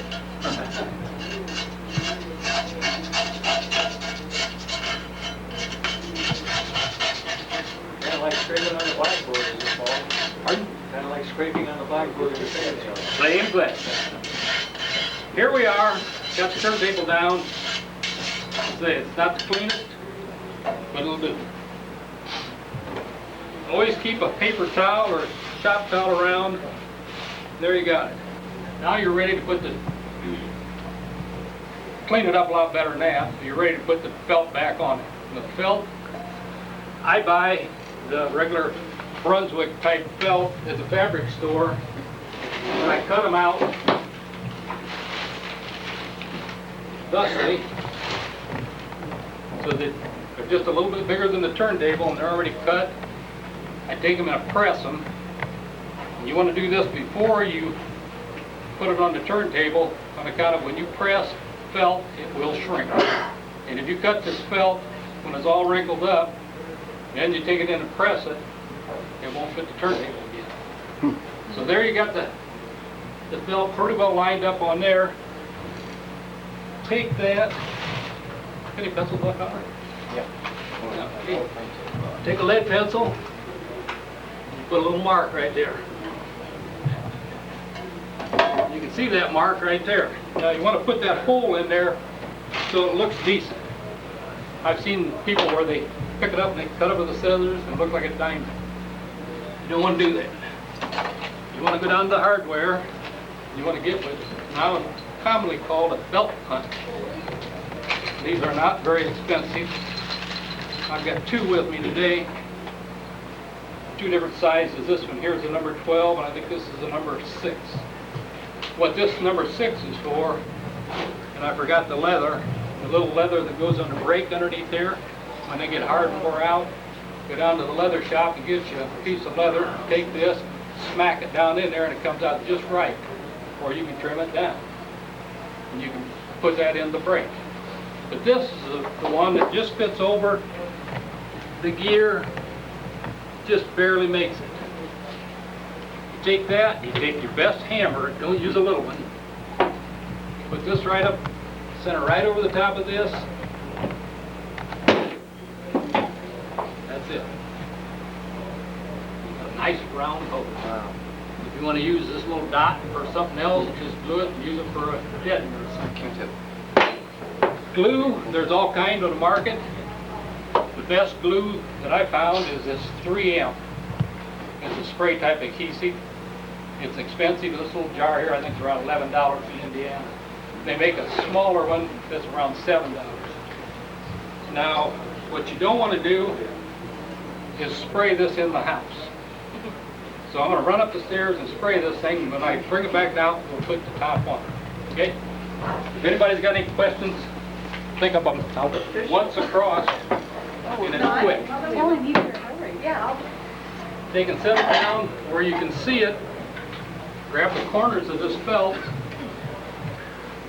where it bends up. You can see that hole. You're a bombardier. Right in on top. Right on schedule. Perfect hole. Perfect felt. Perfectly covered. Run it. There are no wrinkles. How much time do you have before that glue sets? Can't say. Well, you can wait up to 2 or 3 minutes. Well, you can. Yes. Turn it upside down. You got to be an expert pie maker. Get your shears. Put it right on here. Right on around.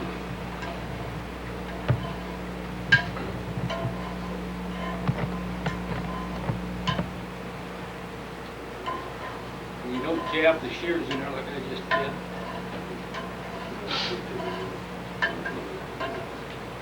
It's like a pie crust.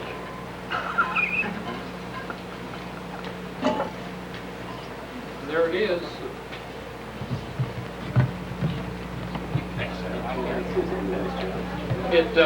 You can take scissors and cut up the... Use a razor blade on it, put on the turntable. Yeah. That works slick. Always use a good pair of scissors. Yeah. A loose pair. Sure. I've noticed the originals, you can't see that center design in the felt. The original? You got one that hasn't been redone? I don't think that design is as prominent in the middle. No, a lot of them don't glue the center down to it. On the original. Is that how you get it smooth all the way across? Well, you can put a, like on the next turntable, I'll show you what that is. But this, on the next turntable, I'll show you, but I'm not going to redo the next one. But you can put a piece of black paper. Now, I don't know if any of you have ever done a Columbia turntable. I brought one with me. We won't glue it up. I know I had it here somewhere.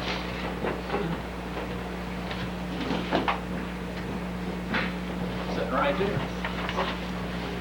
This is a Columbia turntable. Underneath this Columbia are holes. And underneath, on top of the holes is a piece of paper. Now you can do this Victor the same way by right in that center.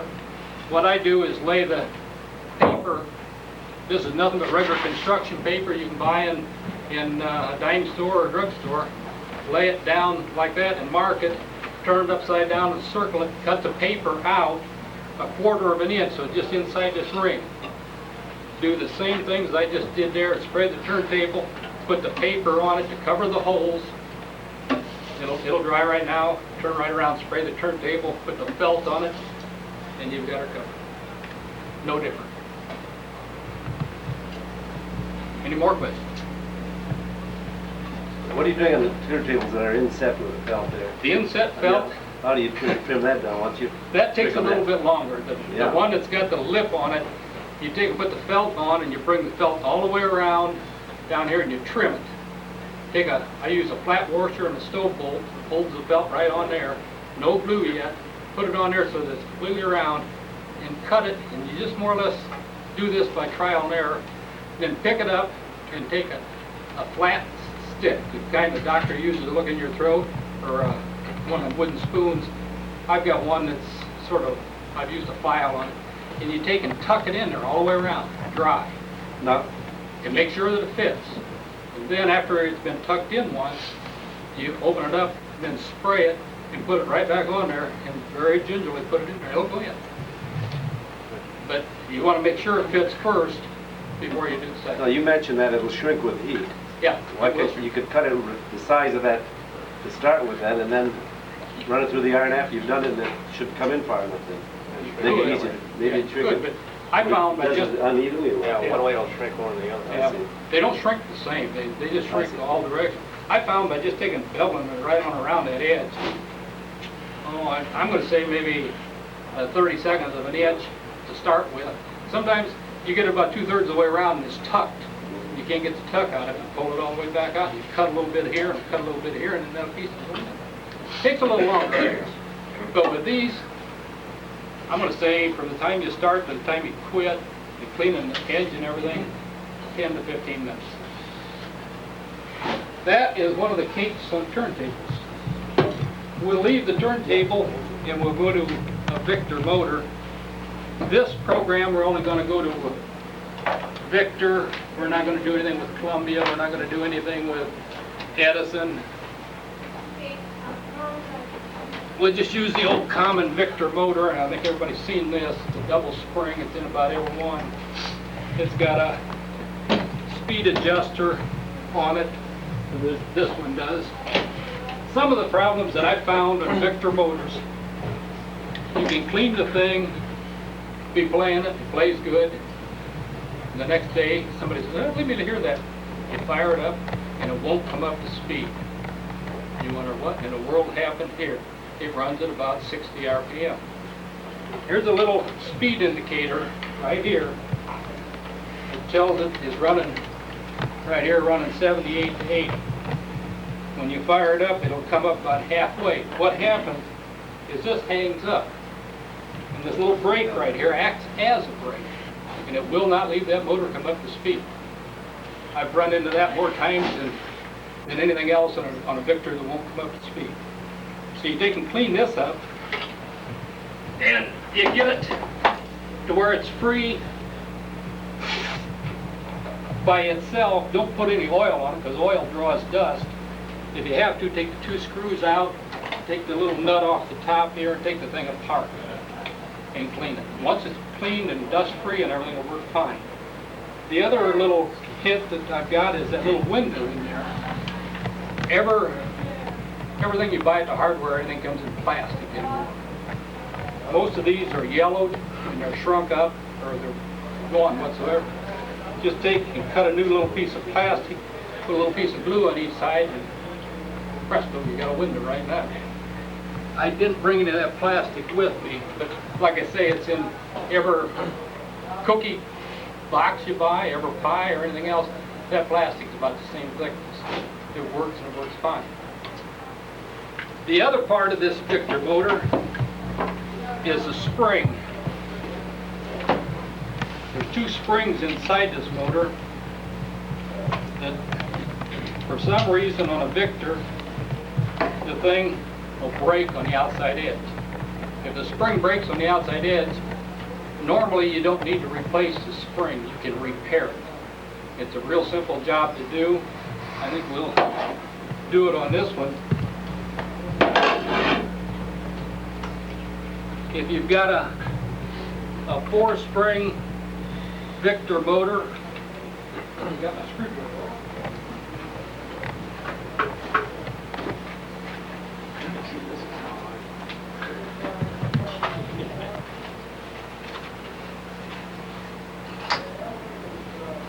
That's not nice. A 4-spring Victor motor. I got one. How you like it? On a 4-spring Victor motor, you got a little tip that holds this pin in. I'm gonna have to get my own screwdriver in. American made.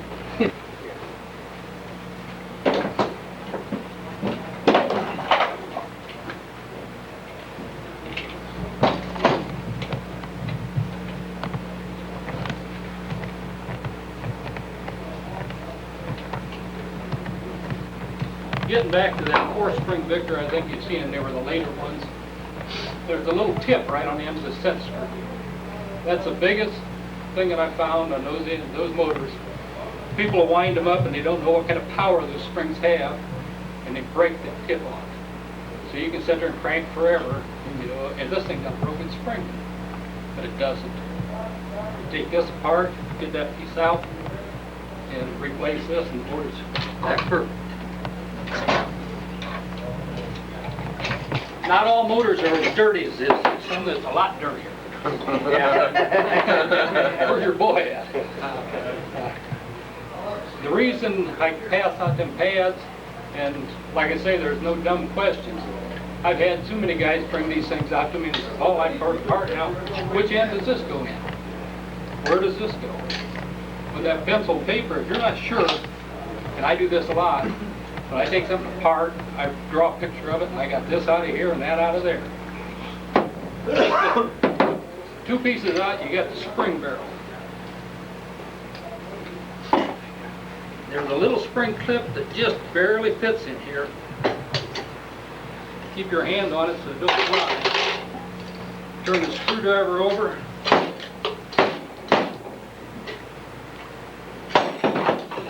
Out she comes. Now you can get at that old greasy spring. Boy, and this one's covered.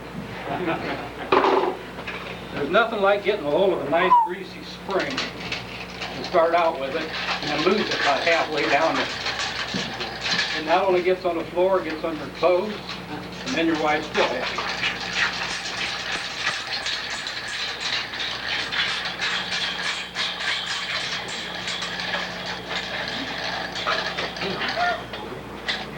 I don't recall ever working on one that's built. What happened, you can see what happened on the end of it's gone. It will not hold on to the clip anymore. You say, well, geez, I haven't worked on one of these for a while. What size is that? Because you're going to have to drill a new hole in this. Anything back of the heat line is soft. Anything this way is hard. And this, also, it's got the Victor logo on it yet, so this is the original Victor spring.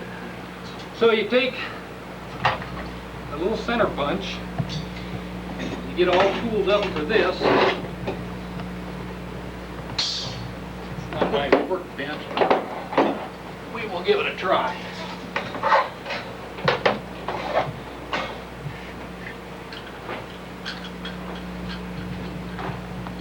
You got a flat lip in front, that'll help.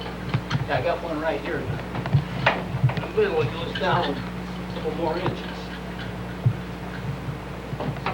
I think we'll get there.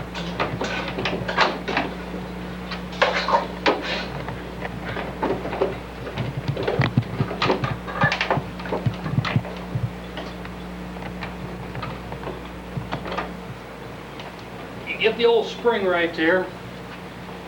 You can get your ruler out, you can measure both directions. Get your good old center punch out. You can really see from which way it is, where the center is. You can come back here. I'm going to go say about an inch, inch and a quarter. And put a mark. Then you go back in your toolbox and you get a better center punch. And then you get this.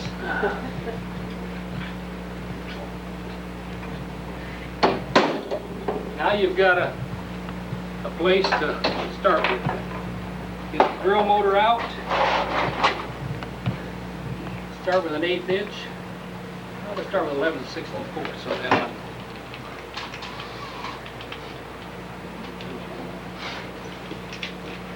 one. Here again, on choice of tools, a variable speed motor is a lot better than a high speed motor. One you can start in real slow, because if it's real hard, the slower you drill something, the better you're going to be. If you go in there like that, you're just going to waste the drill bit.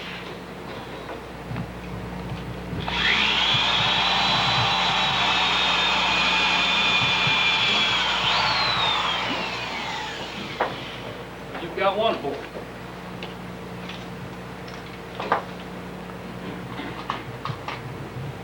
You want to know what size the pin is. You get out your little calipers.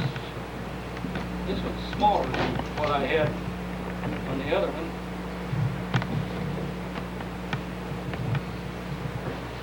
That drill that size will do it. That's a little on the big side. The quarter's even big. 7/32. So I'm going to go 9/64. I want I want the pin to go over the hole.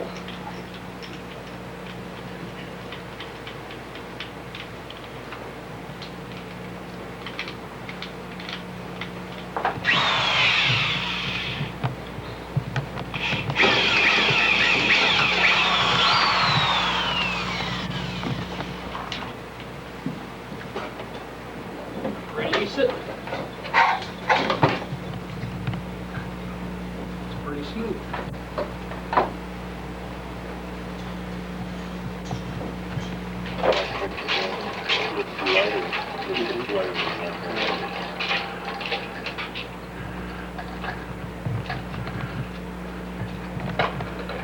The name of that game is concentration. Once you start that spring in, if the phone rings, the kids yell, don't take your mind off of it. That spring is going to come out of there and get you.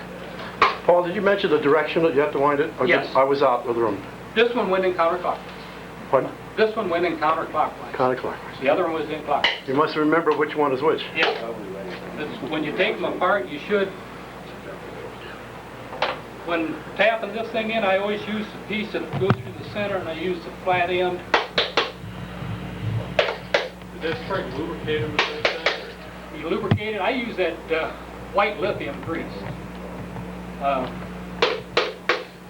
This one here we didn't lubricate because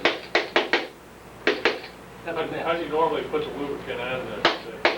I wait till I get it all the way in, and I've got a handle on top of one of these gears, and I run it about 2/3 of the way in and put the grease in, and let it come out. When it oozes up, I just spread it around. That's the way I do it. I think everybody's got their own way of doing it. Tap that in to where it's on the other side of the ring.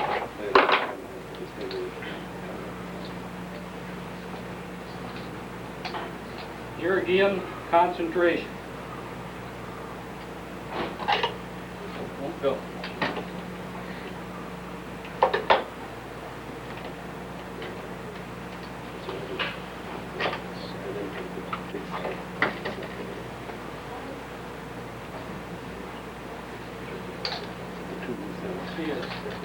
She's back, ready to go back in the motor. Remembering that the winding gear was on the spring side. The drive gear was on the other side.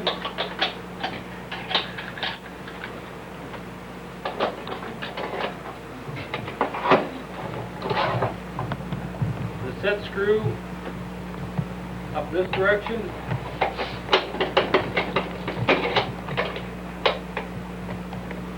And you can see the hole.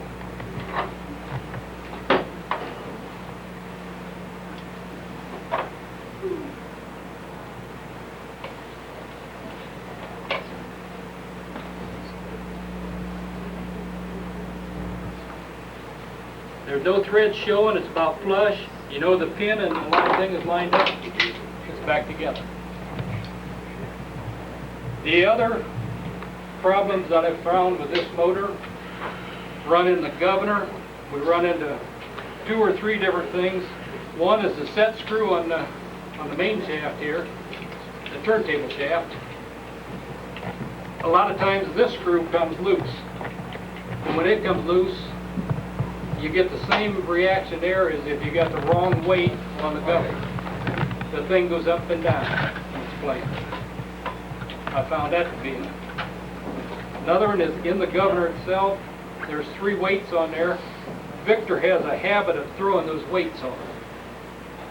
And then people have a habit of making their own spring and putting another weight back on it. I've seen them with Edison weights on it. I've seen them with man-made weights on it. I've seen them with nuts on there.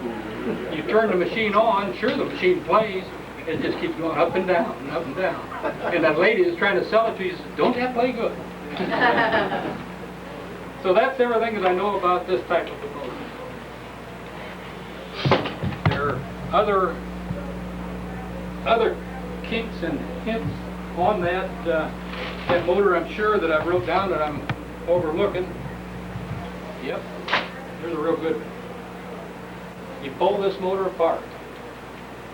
You tear it all apart and clean it up, because 90% of the time they're full of grease.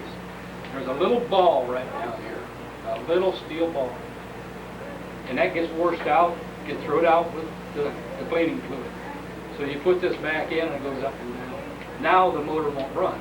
And you look at, you go crazy trying to figure out why. You don't look to see this, but the steel ball is gone, and this is all the way down. And a lot of times, if this gear here isn't properly positioned, you wind it up, and it takes that gear right out. That's another fallacy of this one. But all in all, it's a good one. It's probably one of the most dependable motors that I've worked on in my 30 years. Yes. That motor would be typically found in what machine? That's typically found in all Victor machines. Just, okay. Yeah, there are a little bit of design difference on them, but basically that motor is the same. A lot of them don't have the speed indicator. The earlier ones didn't. That was the last add-on. But you'll find that in just about all the Victors. Even the early Victors, they all run about the same. Any questions so far? Yes. I may have missed, what do you use to clean the grease off of the spring? Cleaning solvent is highly expensive. I use Stanisol. It's made by Standard Oil. It runs something like $1.75 a gallon. I buy it 5 gallons at a time. You can run that through old lawn big cloth or dish towels or stuff like that, clean the grease out of it. You can use it over and over because it don't wear out. But if I was just going to clean certain parts of that motor, then I used carbon tetrachloride that you can buy at Builder Square or something like that. It's carbon. Carbon. It's not really carbon tet because that's illegal to sell. But it's carbon cleaner, and it dries real fast. Yes? Where'd you buy that first one you mentioned? I've been using paint thinner for years, and that Stanisol? mineral spirits work well, but I'll try yours. Go to any Standard Oil distributor or any of the distributors around that distribute oil products. They've got cleaning fluids. Okay. You can buy it. About the lowest they'll sell you, if they got it in bulk, it's 5 gallons. They like to sell it for 50 or 100. You have to bring your own can then? Pardon? You bring your own can? You got to bring your own can, yeah. What's it called? Stanisol, or yeah, Stanisol is what Standard Oil sells. And does it smell pretty bad or no? Oh no, it smells like jet fuel. If you know what kerosene smells like. Yeah. Well, jet fuel is refined kerosene is all it is, and Stanisol it really isn't bad. And the smell dissipates once you clean it, let it sit for a half hour or so. You don't smell it like sometimes people will wash these down in kerosene or gasoline or fuel oil, and you can smell them forever. Especially fuel oil never leaves. Yes? So you can use naphtha too, which... Yeah, you can use naphtha. You can buy naphtha at hardware store too. That's expensive for cleaning. Everybody, whatever we want to use. Yes? I have a 3-spring motor apart right now. It's been repaired. It's back in the barrel. Now I can't get the center hole to catch. The hole's fine, the pin is fine, but I can't get it to catch. On the center pin itself? On the center pin. The rivet is worn. If you take on the shaft itself that goes in that, there's a hole drilled all the way through it. If you just take a punch, drilled all the way through. Yeah, take a punch and drive that rivet up just a little bit, and then take a real fine file. You can get underneath it and get an edge on it again. Once you get the edge on, to where the leading edge will catch, once it catches, if you already got spring in it, if you still had the spring out, you can take a pair of long needle nose and crimp it around there so that you can slide it back out. Once you've already got it in like that, that's the only way I know to make it. Just bring the rivet out just a little bit. That's why the hole is all the way through the shaft. Yeah. Okay, Yeah. thank you. Other kinks and hints that I've got, and John brought this up, John Whitaker, the other night we were talking, last night. When it comes to drilling out small stuff, there's really no way you can chuck anything up in a drill. And Myron knows this, he's been on that. I find for small drills, you can buy these at a welding shop. This is what they call a tip cleaner. Back when I worked construction, if anybody worked construction, knew that you carried these if you had a burning torch or a welding torch that you had to use, and you're 5 stories up in the air and you hit a piece of slag and block off a hole and you're done. You reach in your bolt bag and you pull this thing out. Now what it's got is a series of drill bits in it. This is the biggest one, right here. You're gonna think I'm pulling your leg, but that's the smallest one. And they're all inside this, and this kit cost around between $9 and $11. It's got a chuck on the other end for you to chuck up the drill bit. I'll chuck one up for you. I'll leave two of them out. I'll show you what this looks like work-wise. What you got in your cutting torch is a different size hole. You put this drill bit in here, and you tighten it up, and now you're ready to work on the hole. Well, there's a lot of stuff in phonographs that I found you need this, especially if you're working on reproducers and things like that. Only I don't use this because with this clip and everything, it's hard to get on it. There is on the market regular chucks. This spins, so when you get a hold of it, get this thing work-wise.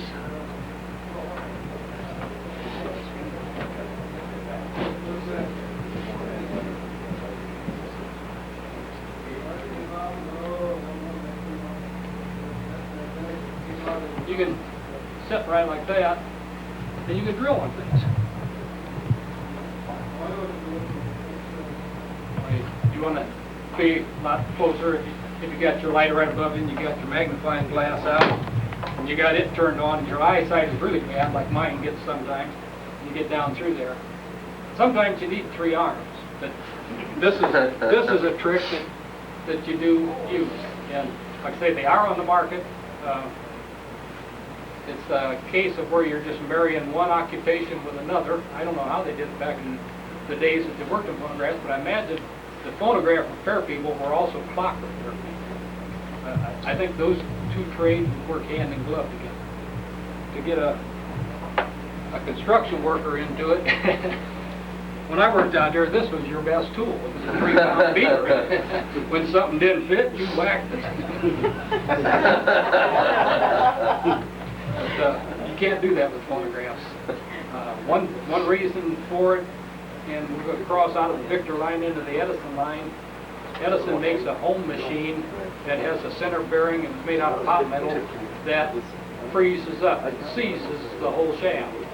And a lot of people think because they're going to tap on the end of that mandrel or tap on the other end, they're going to get that back. But they're not. You're going to have to drill that thing out. You're going to have to do it real nice and real easy. And it might take you 4 to 6 hours. It might take you 2 days. But the minute you take this hammer and you tap on the end of it, I've got some main housings where them ends are broken off. And they break before you can blink your eyes. And, well, it's a bad word when it does, because I've heard it and I've said it. Yeah. Well, in case anybody is looking for those little things, like you got in your hand there, if they can't find them in a hardware store, you can go to any clock or jewelry watch repair, and they can order them for you out of the catalog. Yeah. What do you call it? This is just a drill handle. It's really, Yeah. Are there 2 interchangeable ones like that? Mine has 2. Yeah, here's one right here. So I have 4 different size hole openings. Yeah, this one here you can turn the holes over. So back years ago when I was in the carburetor or in the automobile business, Carter Carburetor put out a drill kit. This has been obsolete for 20 years. But this drill kit opened up, it was 11 pounds, and it had all the drills in it. And they went from real fine ones right up to about that size.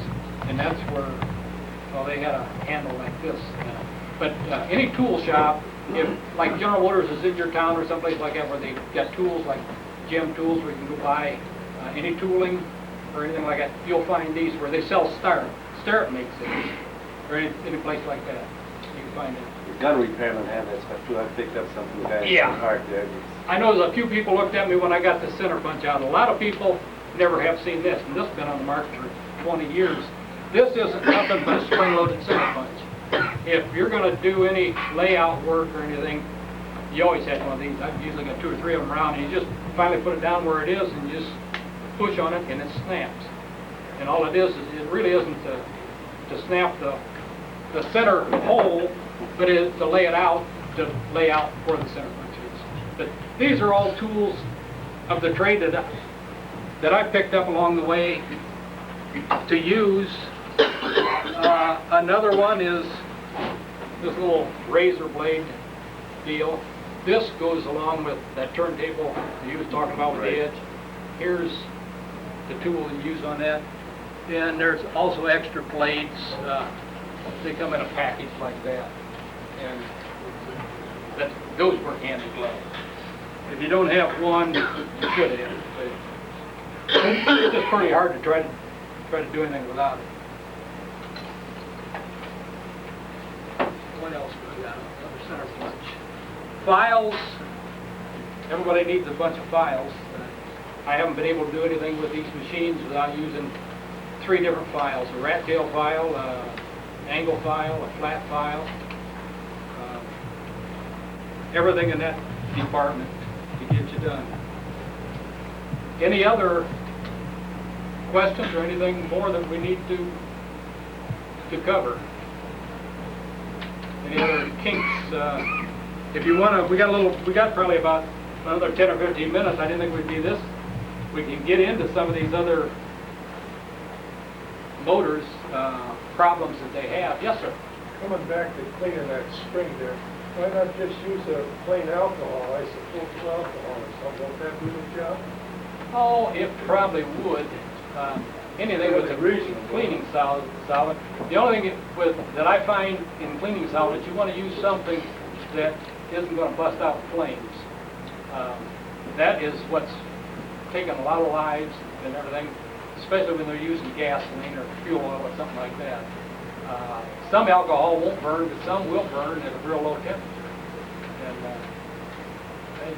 And I just don't try to mix the two. It's a little dangerous. We can get to some of the Edison problems that we have.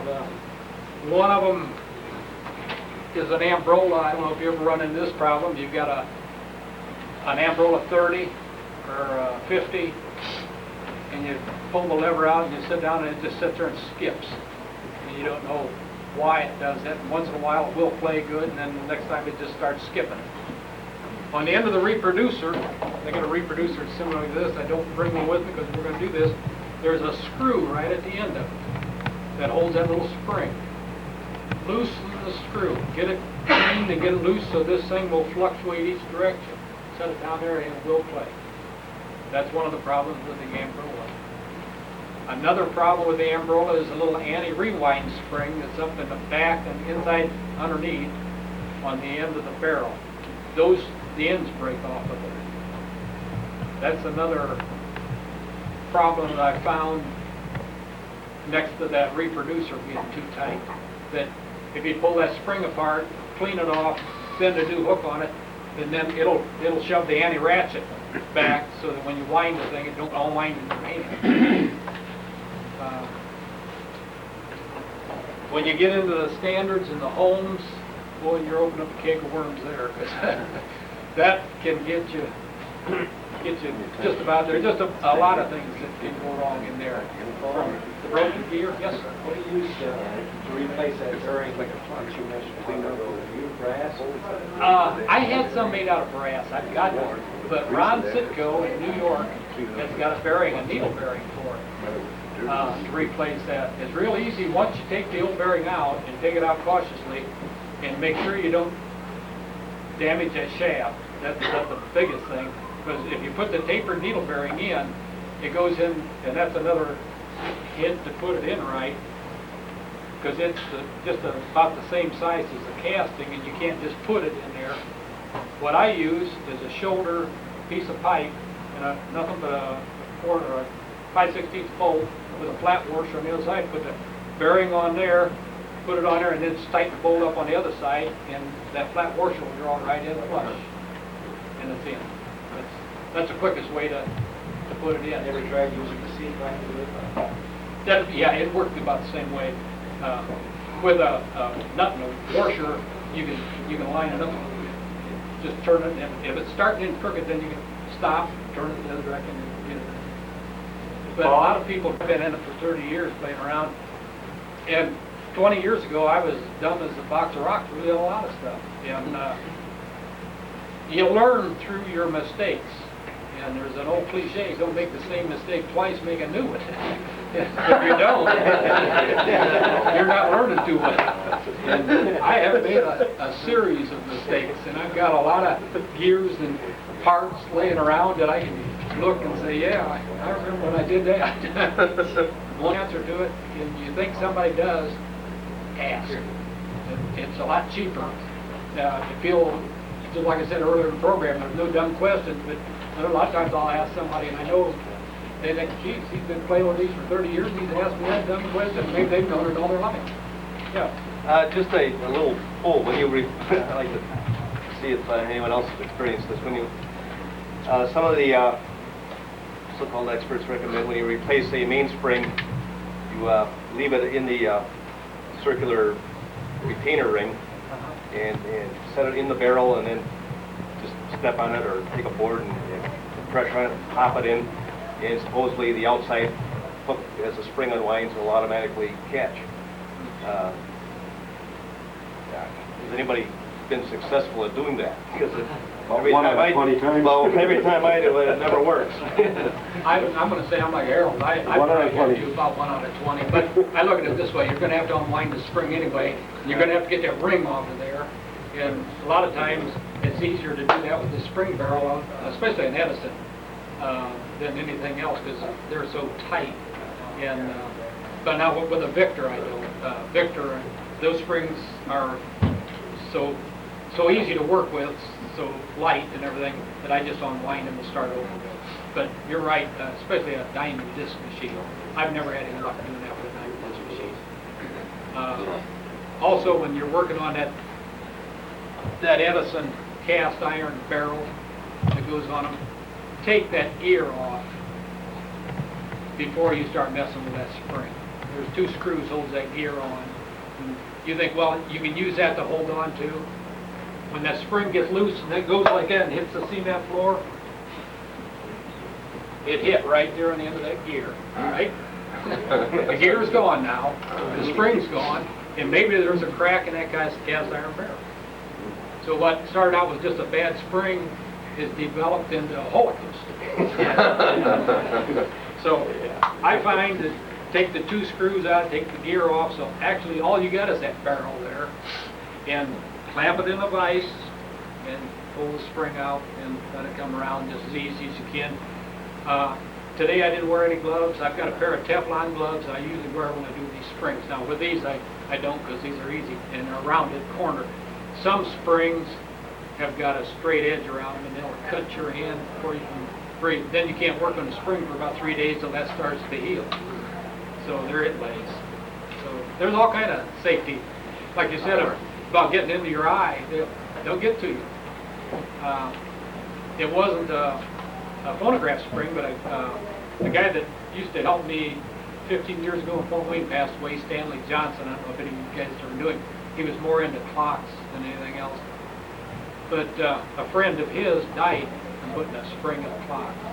The spring got away from him and caught him on the side of the neck. And actually cut his throat before they got him in the hospital. He bled. So it can happen. And everybody says, I've heard all these horror stories. Did you ever know any? Well, yeah, I've known that guy's going from that experience. It does happen. Safety is one of the things we sort of set aside sometimes when we're playing with these, but you should. You should wear safety glasses. You should wear the gloves. And above all else, keep everything as clean as possible, because you don't know where this machine's been and what it's been, and with all the diseases that's floating around today, you sure don't want to contact one of them. There's another thing that's on the market. I brought it with me. If any of you guys do refinishing, I don't know if you know about this 3M refinishing pad, which is better than steel wool.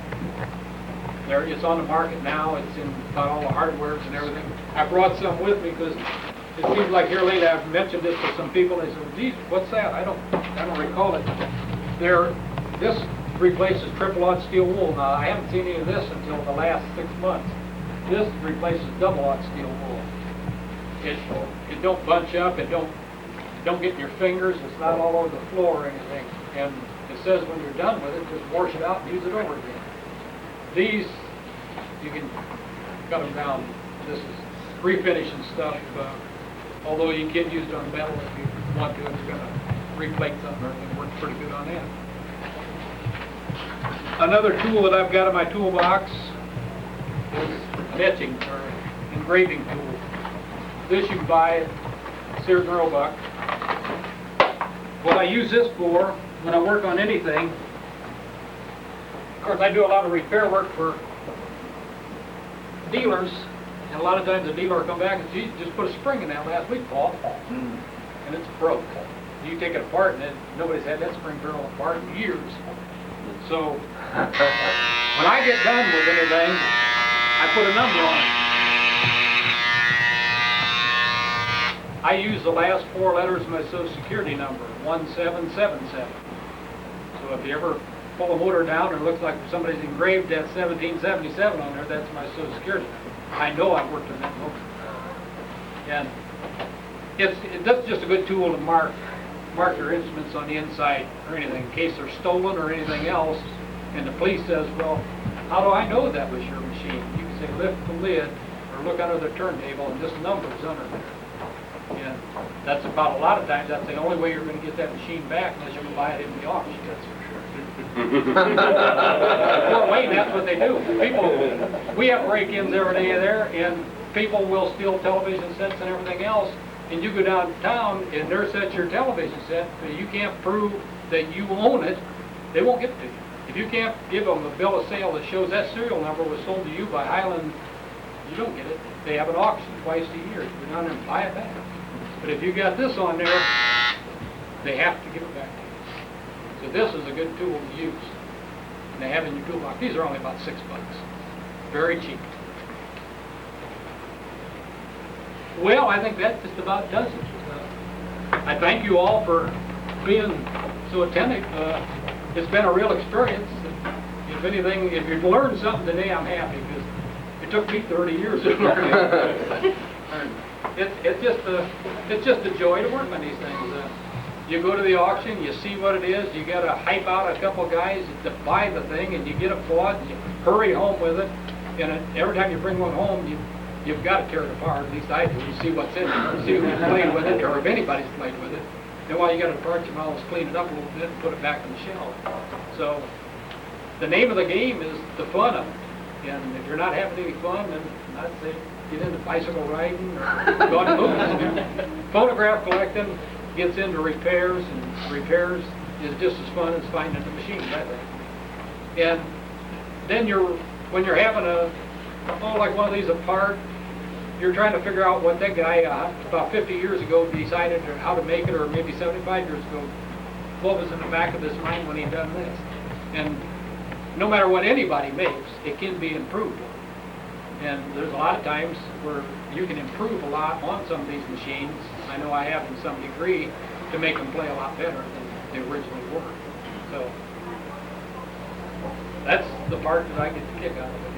I guess that's why we're all here today in this convention, because we're all doing the same thing. Thank you.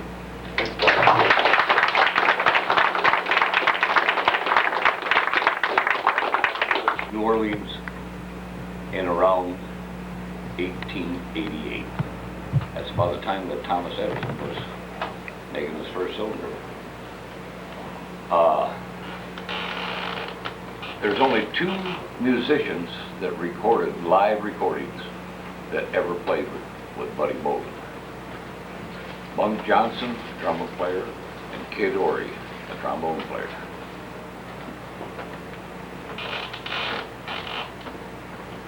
The stride piano was discovered by a man by the name of James P. Johnson, and that's where jazz formed, the Dixieland jazz bands with piano. The main instruments in original Dixieland jazz bands was tuba, drums, cornet, clarinet, soprano saxophone, and that's about it. The other big bands come out in the 20s and 30s, and Fletcher Henderson was probably more influencing in the era of jazz and swing than any man of all of them. Duke Ellington's band was probably the greatest jazz band that was ever recorded. The man that made Duke Ellington was a a man by the name of Johnny Hodges. People don't even know Johnny Hodges. You say, Duke Ellington? Oh yeah, I know Duke. Well, listen to Johnny Hodges. There's a recording here of 1940 of Johnny Hodges. You people know it as Don't Get Around Much anymore, but that wasn't the original title of it. We'll play it now for a little bit of a while. Nick LaRocca was the first man that was recorded on live jazz, 1970, in the city of New York. The name of the song was Livery Stable Blues, or Livery Stable Blues. King Oliver and Louis Armstrong recorded their first recording in 1923, the tune of the China Blues. Coleman Hawkins recorded 3 years before Louis.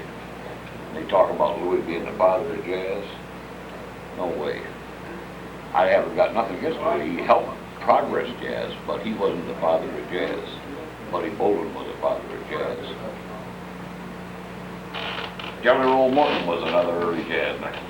Sidney Bechet. In fact, you could call Sidney Bechet the father of the jazz saxophone because he was playing jazz soprano saxophone in 1910, 1915. Never recorded until the 20s. We're going to play some of the music that come out of this era, and then we're going to go from 1917 to 1940. Show you, there's only 4 tunes, but I'll show you the difference in the style of music that progressed. From original Dixieland, it come from the city of New Orleans, then it went to Memphis, from Memphis to Chicago, Illinois, from Chicago to New York to LA, and then internationally. Probably today, more jazz is played in Europe than any place in the world. It's a lost art here. Though there are jazz bands around, but you don't hear them like you used to hear them. The more influence of jazz in the early era was probably Fletcher Henderson and then Duke Ellington.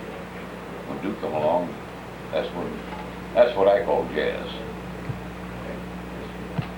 We're all opinionated on music. I don't care who you are. And I'm opinionated. Johnny Hodges, to me, is the greatest jazz musician that ever stepped on a stage. When you hear Duke telling on this recording, you'll hear Duke talking about it. I've got recordings where Duke introduces him as America's greatest jazz saxophonist. I'll go further than that. I'll say he's the world's greatest jazz musician.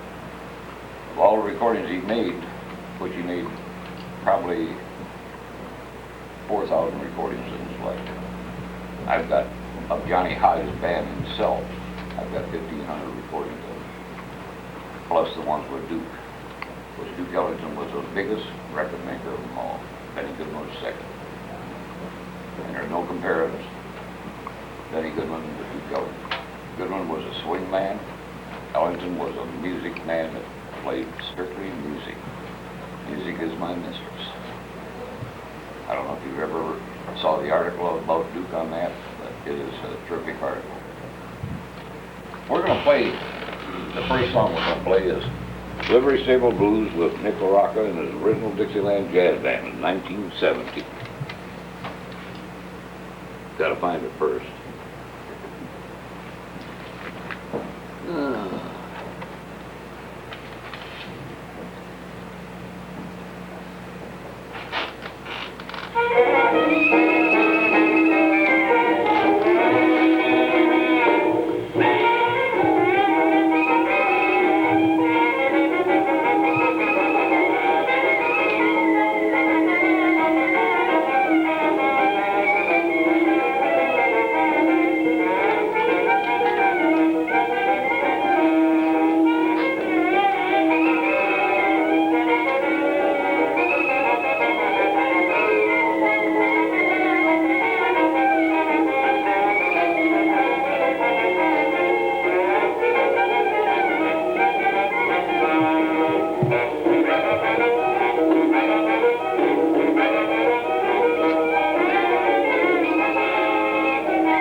That was Nick LaRocca's original jazz band, Dixieland Jazz Band in 1917, the first jazz record, so historians say, recordings. Now we're going to play Louis Armstrong and his first live recording. Question. Is that then just go under the label of Original Dixieland Jazz Band? It doesn't Yep, say the Nick. original Dix. Okay, so that's Original Nick LaRocca. Dixieland Jazz Band Okay. is the label of it. Now we're going to play Louis Armstrong, and a lot of people think that Louis is the father of jazz, which to a degree he was, but he wasn't the main father. But he joined King Oliver in 1923. Oliver brought him up from New Orleans, and he joined King Oliver's band. Oliver was a cornet player, and so was Louis. But the King was losing his lid, so he had to get somebody to replace him. And this is Chine Blues, recorded in 1923.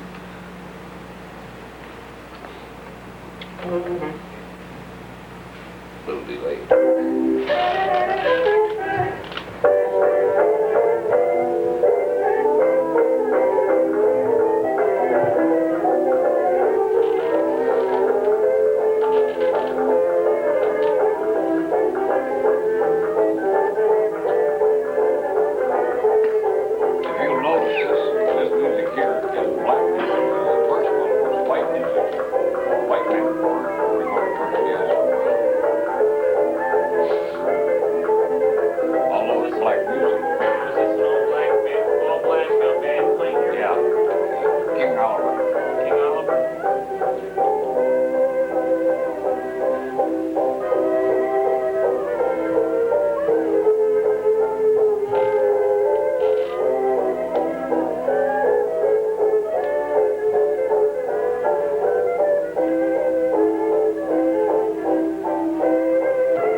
That was 1923, King Oliver with Louis Armstrong, the first recording. Coleman Hawkins, to me, I would rate above Louis for the simple reason. Coleman played with modern day musicians, played ragtime, played Dixieland, but he was one of the best ballad players next to Johnny Hodge of them all, and he lasted longer.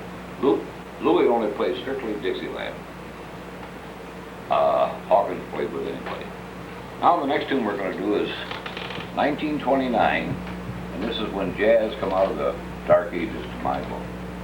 This is a recording of the Mound City Blue Blowers with Coleman Hawkins on tenor sax, Lynn Miller on trombone, Gene Krupa on drums, Jack Bland on guitar, Eddie Condon on banjo. The name of the song is 1 Hour.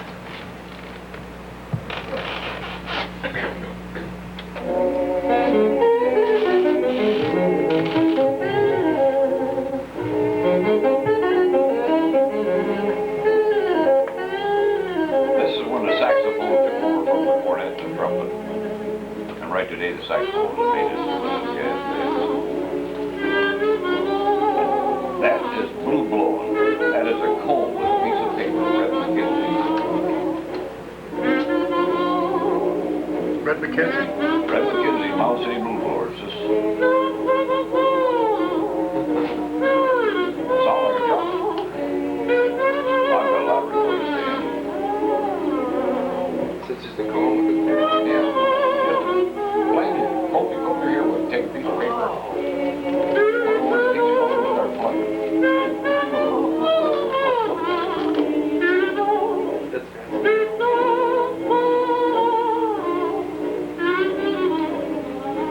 start the day I ever saw a phone player.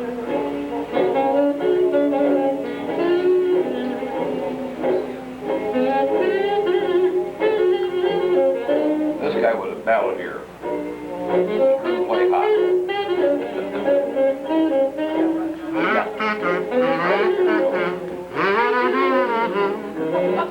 Right.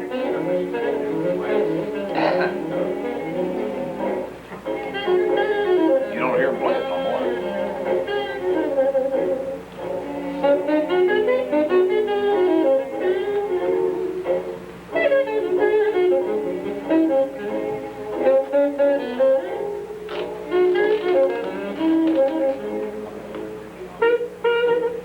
That's Pee Wee Russell on clarinet.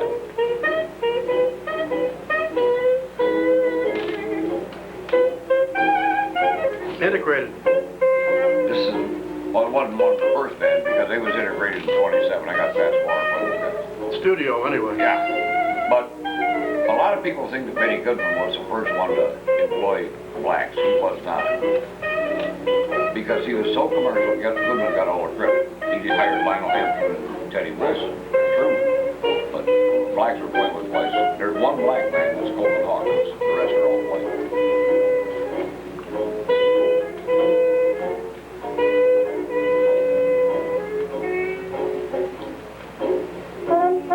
Glenn Miller, trombone. That don't sound like the 1940 Glenn Miller band.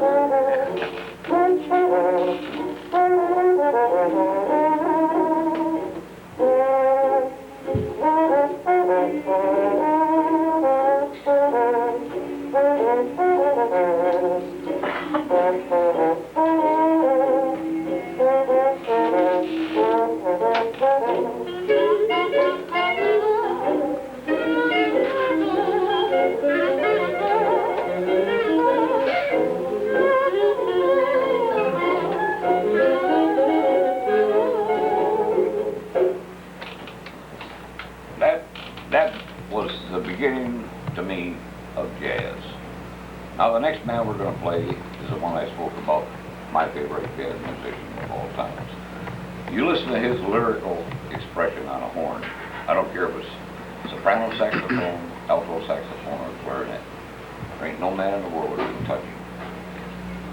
Hodges was born in 1907. He died in 1970. He joined King Oliver first. They cut 3 recordings. It was all rejected. Then he went to Chick Webb. From Chick Webb, he cut 1 record with Chick, and that was rejected. The first recording with Johnny Hodges was 1928. I'm not going to play this recording, but it was Yellow Dog Blues. He played soprano sax. He played more soprano in the 20s and 30s than he did his alto, although he played them both, and a lot of clarinet. This song, you people tell me, don't get around much anymore, but the real lyrics, or the real title. Johnny Hodges on alto saxophone featured in Never Know the Man. That's the name of the first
Duke Ellington Band, 1940, in Minot, North Dakota, in a hall. He was having a jam session. Now, as jazz progressed in the 40s, the big bands went out. And the reason they went out was the ballrooms were being torn down. There's no ballrooms around anymore. They have restored the Savoy and a couple others in New York, but there's no place for people to go anymore like this. It's all jazz concerts. You used to dance to this music. Today they get the corner over here and over here, and we call that dancing.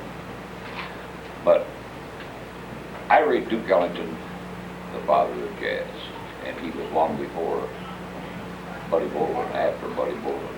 But Duke Ellington did more for jazz. He was 20 years ahead of all of the jazz musicians when he died.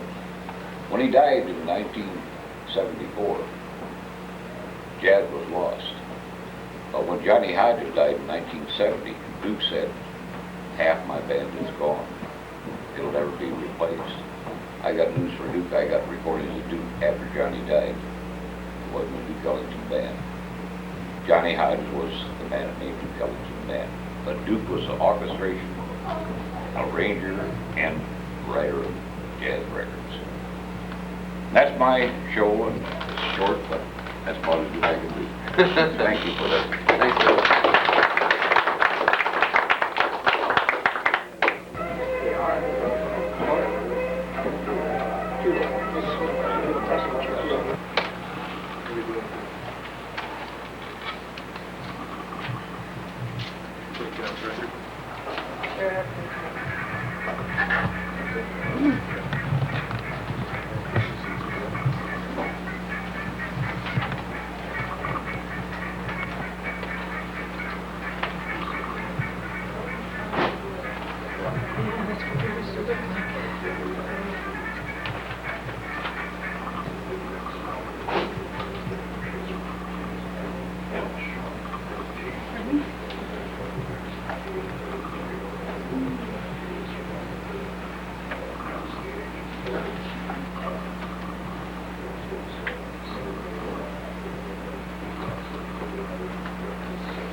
We introduce ourselves? Huh? We can do it. Let's go. Huh? We're on? Okay, we're on.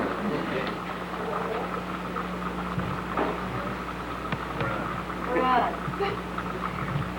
Well, good afternoon, ladies and gentlemen. Such a pleasure to see everyone here this afternoon after such a grand morning at Phonovention. You people are all familiar with most of the inventions of Thomas Alva Edison. For example, the stock ticker, the mimeograph, the kinetoscope, the electric lamp, and of course our favorite of all inventions, the phonograph. Even though this is a phonograph-oriented convention this afternoon, we'd like to introduce to you some other devices that bear the Edison name. A whole industry launched by the electrical appliance industry that bears the name of Edison Hot Point Appliances. And to help us with our demonstrations, I'd like to introduce my wife Joan, the home economist, who is going to be demonstrating a few of the appliances that we have. And I can attest to the fact that the authenticity of the Edison display and the cooking that is done with this is done to perfection by Mrs. Rawls. We also have a special guest, Daniel J. Zeman, who is being trained as a Edison assistant under the tutelage of Mr. Rawls. But directly from the laboratories of the Hot Point Appliance Company, he'll be our technical assistants for this afternoon. We'll also be giving some musical clues as to what some of the appliances might be. For example, I bet with just the first few bars of this tune, we're going to automatically know what our first appliance is.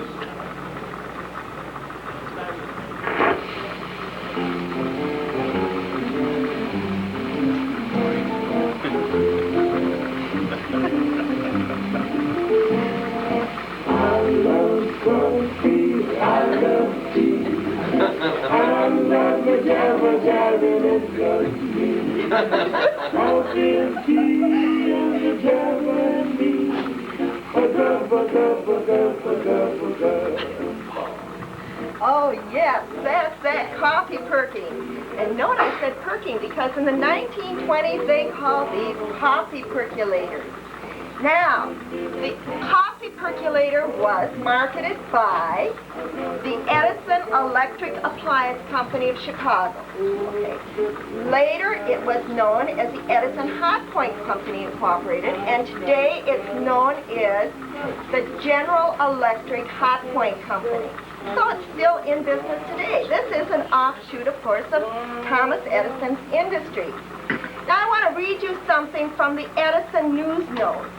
You'll notice that I have some ads around here, and it says Edison News Notes. Well, it said, it should be noted that the Edison percolator is a valveless percolator device with an automatic switch, which prevents burnout. I also want to say that it says that there is not a country in the globe in which the Edison Hot Point appliances are not favorably known. Women in Greenland, Iceland, and a recent shipment went to Nairobi. That's in the interior of Africa. Now, before I go on and demonstrate it, I want to say that we have a special guest here today that I feel should actually try a cup of this wonderful coffee that's brewed in our Edison coffee pot. Can we do that? Okay, that's what. Ooh, doesn't that smell wonderful? And our special guest today here is our Aunt Millie. Aunt Millie, do you take sugar and cream with your coffee? No, then you can taste the full flavor. Really? You want to come up and get a cup of Edison brewed coffee? We're just honored you're here today. Maybe, The full flavor. The full flavor. There we go. Wonderful. Now, I want to just note a few things about this. First of all, she got coffee from this beautiful coffee pot, which is a seven-panel coffee pot. It has kind of a deco design. You might also notice that we have sugar and creamers with it. And by the way, they have the Edison insignia on the bottom. Now, not to be outdone or anything, we have some wonderful appliances that also come in the newest bold style. I thought I had that here, but maybe I don't. But anyway, what we're trying to say is that it came in other styles, such as this one, which is just a little more unique. Ah, this is what I was looking for. Look at this. I don't know if you can see this. But this is a Hot Point Edison electric appliance. It's an Edison coffee set done in the Adam period design that went with your 1847 Grounger silverware. Isn't that wonderful? I mean, that is just incredible. Okay, and by the way, you might want to know what this sold for. I thought it was quite expensive. The 7-panel pot, such as you see here, sold for $13.95 in 1990. Well, Dan, you want to tell us a little bit about our next appliance? Sure. The Edison toaster was an ornamental gradient toaster which toasted two sides of bread at one time. It toasted to an even brownness, soft toast, or hard as you prefer, right on your table. If you put the bread in properly, it would even toast. It would even flip the bread for you. Oh, you're going to plug it in? Okay, let's plug it in. These actually work. We use these in our home, by the way. And if you have enough room, it actually flips the toast. It's really neat. Oh, look at those printers light up. If you put your bread in properly, it would even flip the bread to toast the other side. The price of this modern convenience in 1919 was $7. Later models included an automatic timer to ensure the toaster would not be overdone. Right. And this is one of our earlier models. The one that's toasting now does not have an automatic timer, and the one in the back here does have an automatic timer. Should we check to see? Ooh. There we go. I think we better shut it off, or we're going to have the aroma of burnt toast.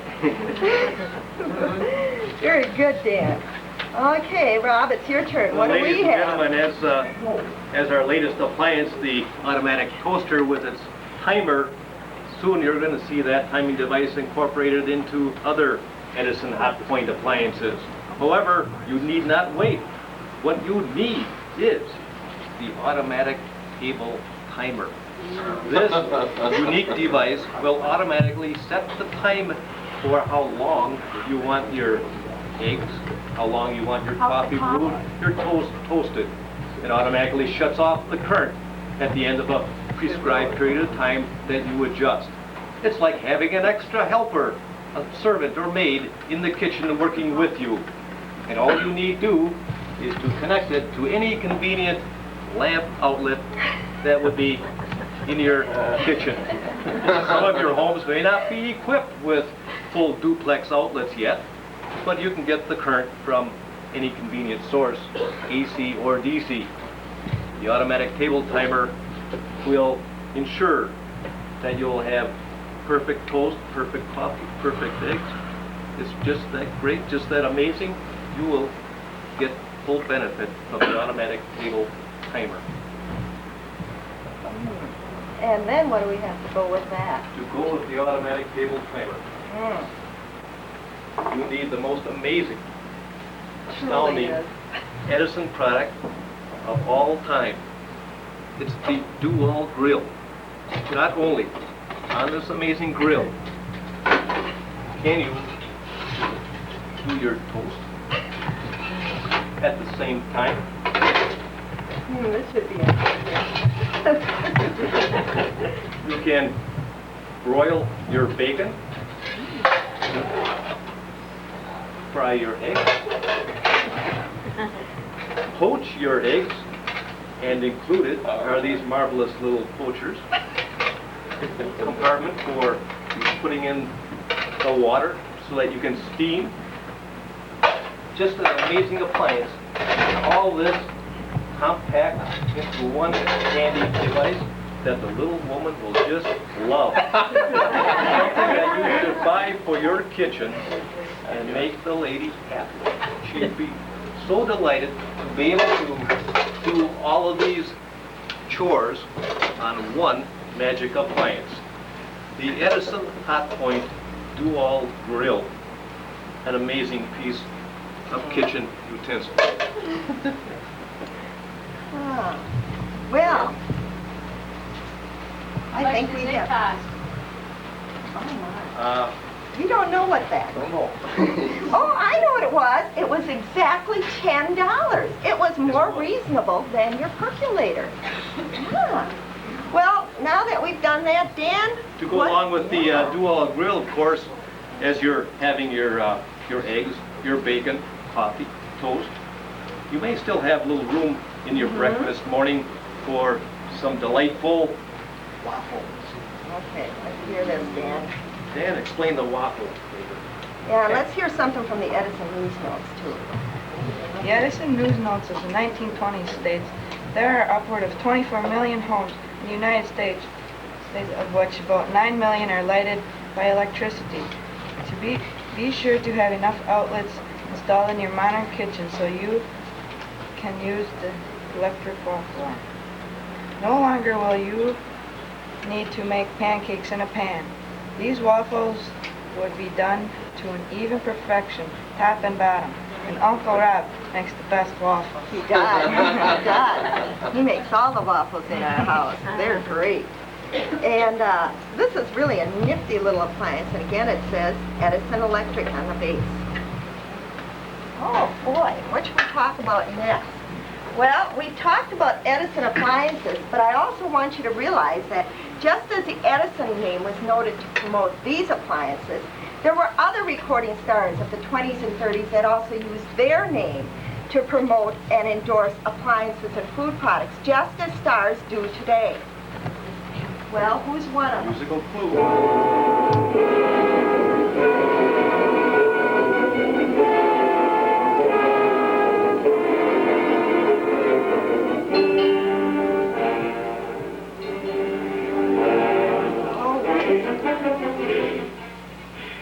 You know who that is?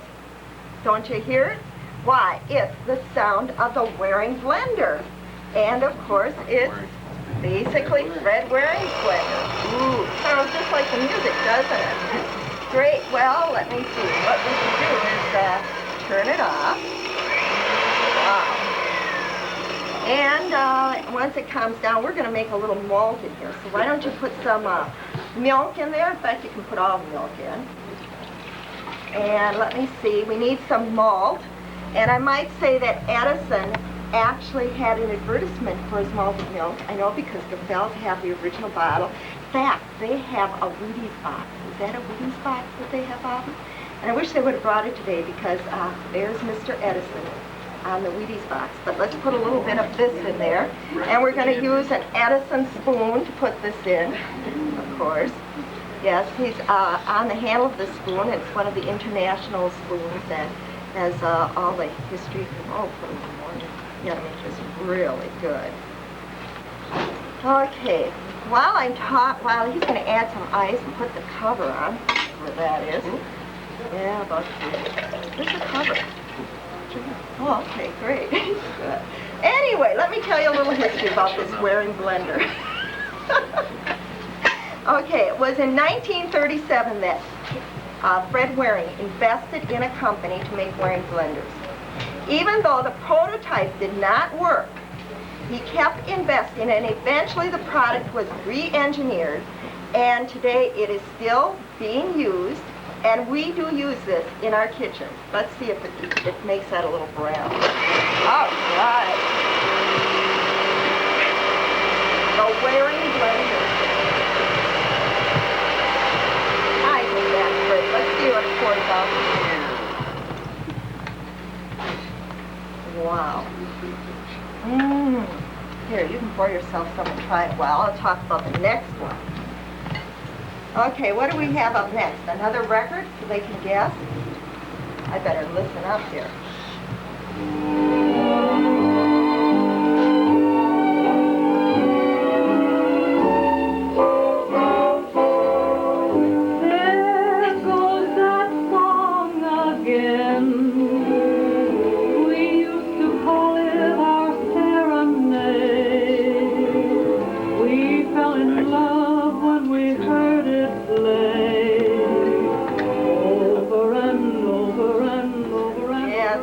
Wonderful voice of Kate Smith, and she promoted her Bake a Cake kit using Swan's Down cake flour and Calumet baking powder. And basically you got the Swan's Down cake mix and of course the Calumet powder and also the baker's chocolate. And you just simply did it in these two handy dandy pans and there you had the Kate Smith cake. By the way, she loves sweets. And I won't say anything about her figure, but this is the Kate Smith favorite recipe book, and she also endorsed Pillsbury cake flour, and she has 55 favorite recipes. I thought that's kind of cute. By the way, somebody was telling me that they use many of these recipes and that they are great, so it is a wonderful recipe book. Okay, well, what's next? You've been working very hard Yes, at your kitchen, making all these delicious cakes and cooking breakfast. I bet you're just almost tuckered out by now. But why not take a little break and relax for a moment with a little Sousa, little handmade cigar. After all, you earn that smoke to break the monotony of all this cooking, making all these delicious recipes. Just what we need is smoke in the house. Okay, what's next? Let's listen to a record. Look at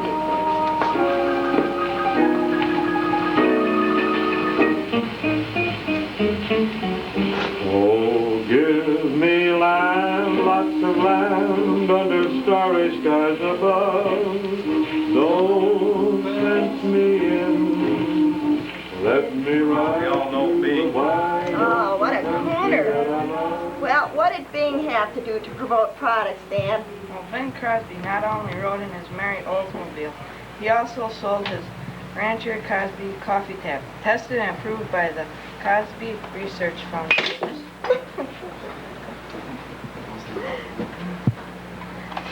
You may want a cool, delicious treat with Valley Farm's Bing Crosby ice cream, in which he gave his pledge of quality. While snacking, you may want to play the Bing Crosby game, entitled Call Me Lucky. Oh, great. By the way, if we want a snack in here, I forgot to say that you could have some orange soda from, of course, the Edison can. And when we serve that toast, which we should have done, how was it done? A while ago, yeah. We would have served it on an Edison service plate with the light bulb on that actually says Edison Service. This is by Syracuse, China, and personally I haven't seen many of these, so I think that's quite wonderful. Oh my, okay. Well, now for a little appropriate song I'm sure you're going to recognize. Besides all this cooking and baking, we're all putting on a few pounds, I think.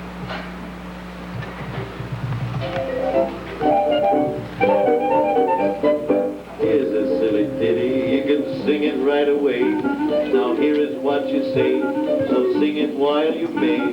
Here's a silly jingle, you can sing it night or noon. Here's the words, that's all you need, 'cause I just sang the tune. Oh, I don't want her, you can have her, she's too fat for me. She's too fat for me, she's too fat for me. I don't want her, you can have her, she's too fat. Well, of course, you all know that voice. That's none other than Arthur Godfrey and all the little Godfreys that you could hear over your local CBS radio station. With all the little Godfreys, they put on our morning radio program and entertained us all. And Mr. Godfrey would, of course, be saying, "Here's good eatin' in them Nabisco saltine crackers." Well, guys, there's still work to be done here, and why not do it with the help of hot point appliances, such as the range?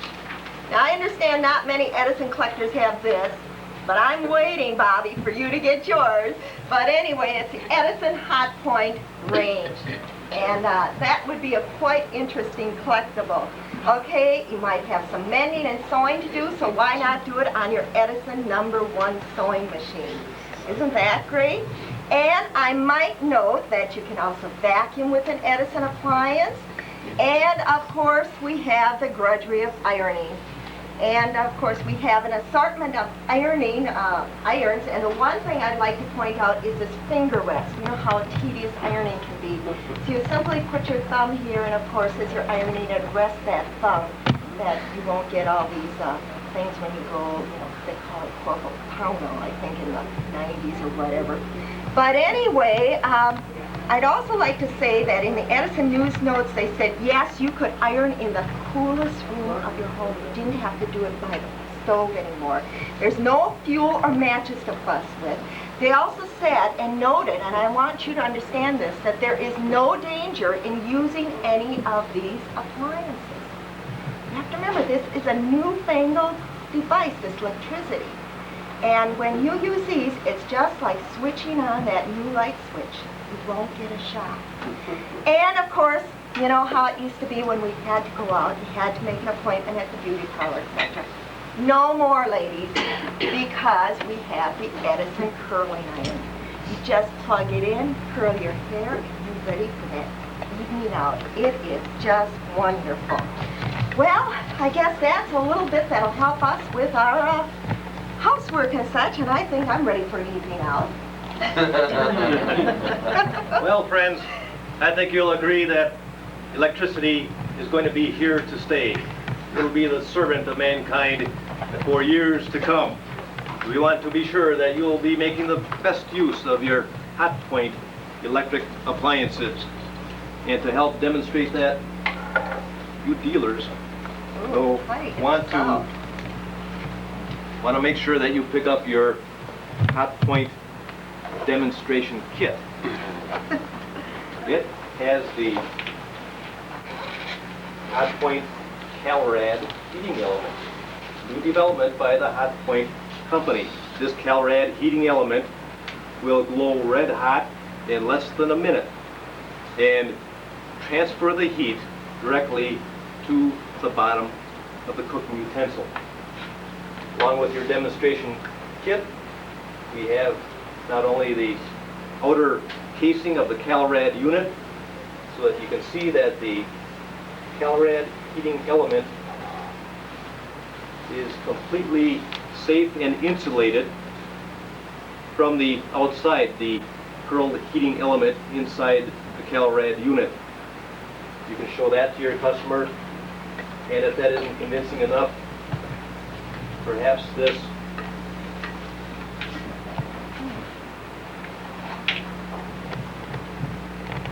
X-ray of the Calrad unit on the Hot Point electric range will convince your customers of the efficiency. There is no other heating element as efficient as the Calrad unit from Edison Hot Point Electric. Well, we'd like to thank you for sharing with us in our demonstrations of Edison appliances. And be sure to check all your appliances when you buy these Edison Hot Point appliances for any frayed cords, plugs, or any switching devices. Most of the time when you have a percolator or coffee pot, you'll want to, before you try it, pry off the bottom cap. And underneath that cap is a thermal switch, a heat-activated switch that prevents the element from burning out. So if you don't have the unit filled with liquid and accidentally it's turned on, the switch will automatically snap off, disconnect the current from the element so that it's completely You get safe. a lot of good deals that way because they think it burnt out. 90% yes. of the time it's not. When you pick one of these up, it may say as is, not working condition, but now you know the secret. So check that switch underneath. Great. And thank you for your attention.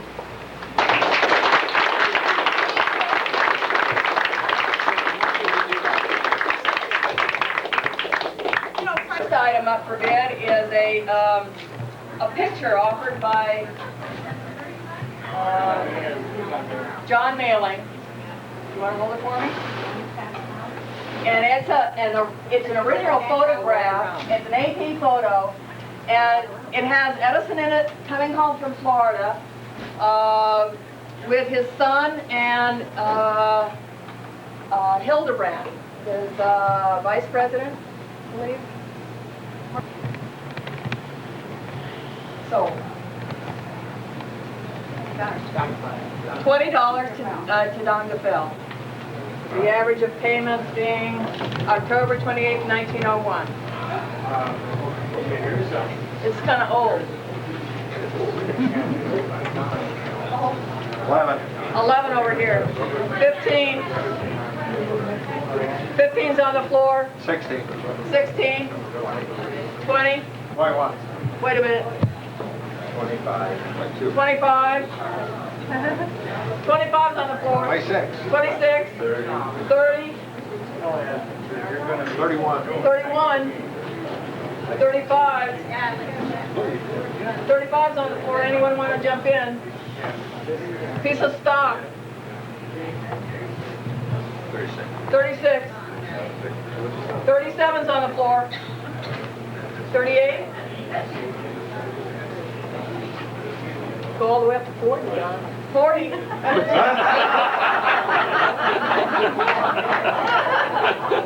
41. We're going to inch our way up again, folks. 41. 41's on the floor. 42. 45. 45's on the floor. He can have it? Is that what you're saying? Sold.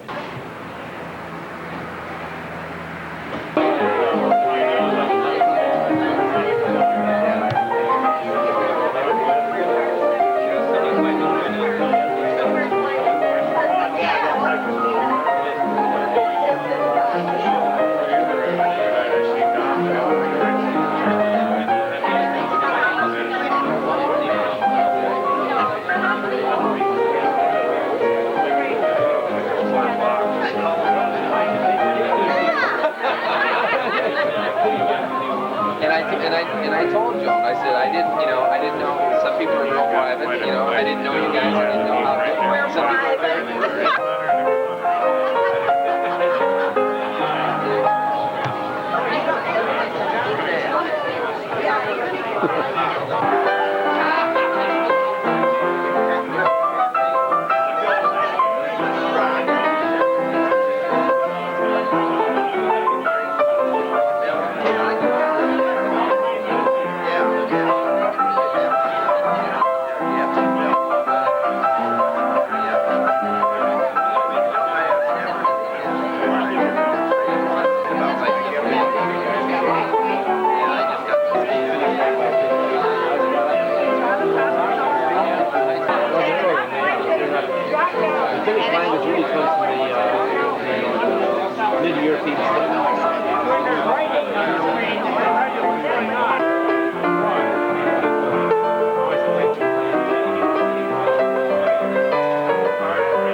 We'll get lucky. Thank you. I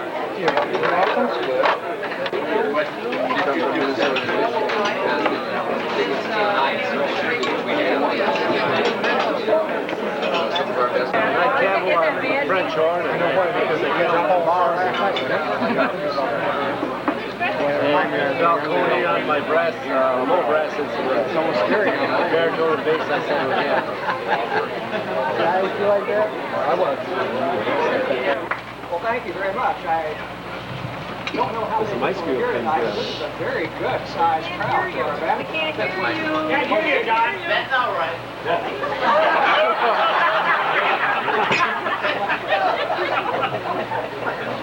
We need a backup too.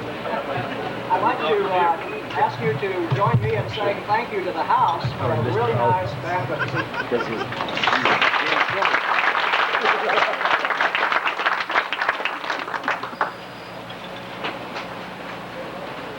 Before this month was a week old, one of our members was hospitalized and very shortly after that was gone. Let's observe a moment of silence for our friend, our collector, our buddy, Ken Good.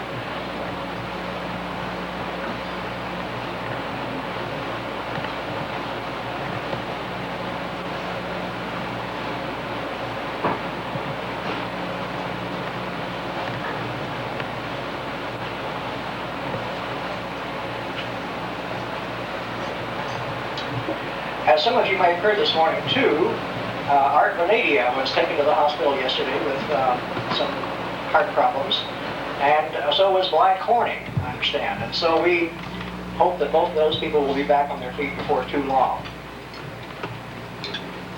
One of the people that we have been trying like mad to get to one of our meetings is Charlie Hummel. He is an icon in the phonograph industry. When you go to Union, Charlie Hummel is part of the Union scene.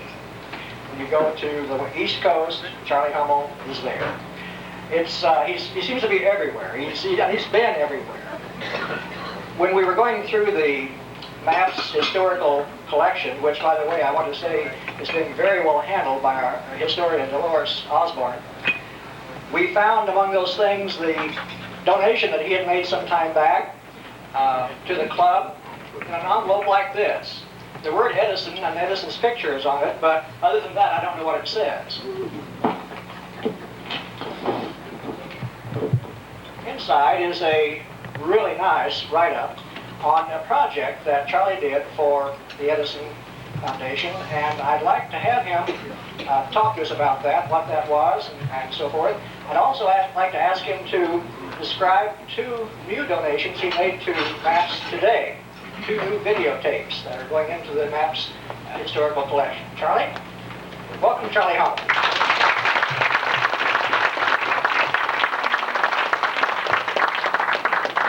First of all, it's a pleasure being here and meeting some of my old friends and finding some new friends here. And I have to report back to the East Coast about your people here in Michigan and what they're saying about you. And it's going to have to be the truth, too, that you are as nice as they say you are. You are a good group of people, and you do care for each other. And it's so nice to be with my friends again, really. And collecting brought us all together. Separated me and my wife, but other people. You'll have to ask my wife that question. She's coming out of the class. No, I didn't mean that. Behind every man there is a good woman, and without the support of my wife, I couldn't have done half of what I've done in this collecting. She quite didn't understand what I was doing in the beginning. She thought I was insane.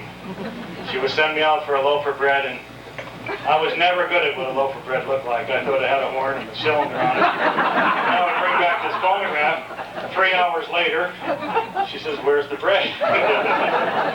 Little do I know that phonograph would be the bread later on in my life. But anyhow, if I only brought the bread home, there wouldn't have been any problems in the beginning. But she is very understanding. I did disrupt our life a little bit, but we're getting it back together now. But as for the Japanese booklet, that goes back a long time. The Japanese people are very fond of Mr. Edison. I hate to say it, but they have a fond respect for Mr. Edison all over the world.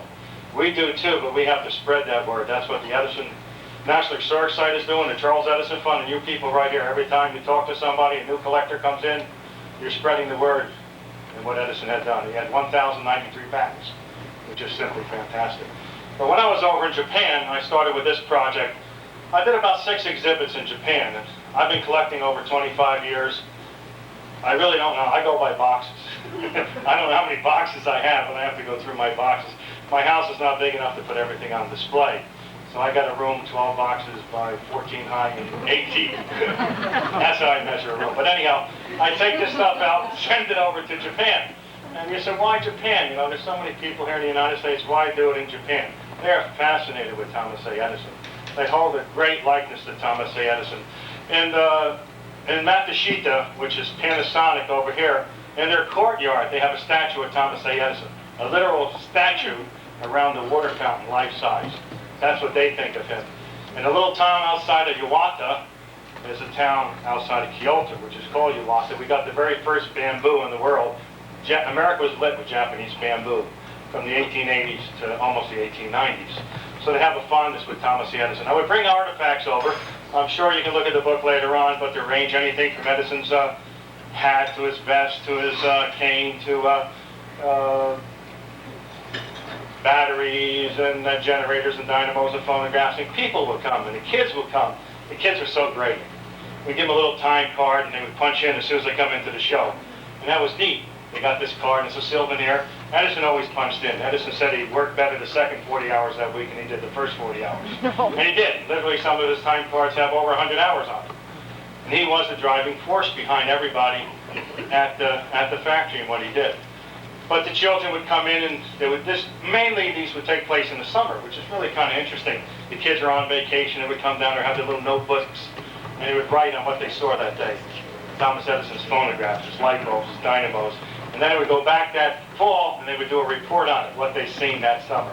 So it really got a thrill to spread all this out around in Japan. And I've been doing this now for about, I would say since '72 was my first exhibit over there. So they have a good fondness of Thomas A. Edison, the Japanese people. As for the 2 tapes I left today, that's not for me, that's from the Charles Edison Fund. One is The Great Train Robbery. It's about an 8 to 10 minute silent movie, which was done by Mr. Edison. He hired the first producer, Porter, and Bronco Billy was the first cowboy. And it's a silent cowboy. It was done right there in the hills. I was telling some people, it was done in the Erie-Lackawanna Railroad, which is right around. If you're not familiar with New Jersey, you wouldn't know what the Erie-Lackawanna Railroad is. And one guy sitting there, he's an old gentleman. He's not old. A little older than me. I don't like to say old. He raised his hand and he says, I'm sorry, he says, that was the Erie Railroad. And in my time, they had merged, and I didn't know that it was just the Erie at that time. I called it the Erie-Lackawanna, but he was right. It was the Erie Railroad then when he was alive. But he still is alive. But when he was young, It was the Erie Railroad. But anyhow, I enjoy talking about Thomas Edison and traveling around. And you're a great group of people here. And the other movie is called The Invention Factory, which we did. We got a grant from American Express for $30,000. It's a lot of money. But at the site in West Orange, we were losing a lot of, they were closed on a Monday and a Tuesday. So people are coming from all over the world. If you look at their register, they come from Finland, England, Japan, all over the United States. They couldn't get into the museum. It was closed. Since then, it's open 7 days a week. So we had this movie produced where they could sit down and at least see a little bit about what was going on at the Edison factory. So this is in your archives too. And you can make duplicates of it or send it around or however you want to do it. And we appreciate very much your support, and you're doing an awful lot in the Midwest here. And if anybody has any questions, I'll try to answer any questions about what's going on. As for the site, I think everybody is concerned of what's happening at the site. They do have some financial, everybody's getting cut back. The government's run by the government. It is a National Historic Site. It's not going to close down, but they do have some preservation problems. They do need money to support what's going on there, to preserve. They have it, but they have to start preserving it. These glass negative slides are sitting around, not in acid-free sleeves. So there's a lot of things people can help with the Edison National Historic Site, but they're not going out of business. I'm the vice chairman of the Friends of Edison, and we raise money for the site, and it goes directly to the site. Most donations that go to the government goes in a big pool, and it's distributed. But what the Friends of Edison does is get the money directly to this museum. And we appreciate the support of anything that can be done for them. Thank you very much again. I really appreciate it.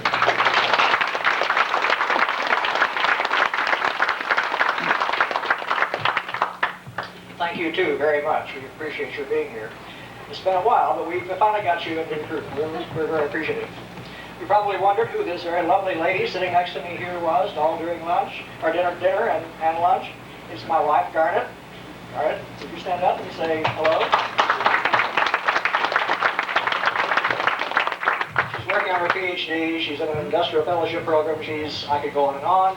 Really busy, but she did get to this meeting this evening. I'm really glad.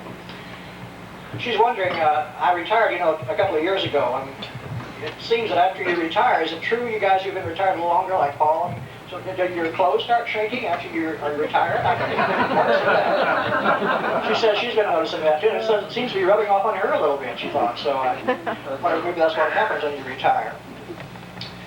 I'd like to ask Eileen Stewart, if she would, to give us her report on the auction this afternoon. Eileen? Well, I want to thank you all for participating in our, do I need one? Yes. No? Yeah. Yes. I want to thank you all for participating in our first annual live auction. We couldn't have such a good auction without those who gave items to bid and those who bid on the items and those who participated just by being there. You made it a wonderful auction. I had so very much fun, and I've heard that others have also had a lot of fun. The sales total was $585.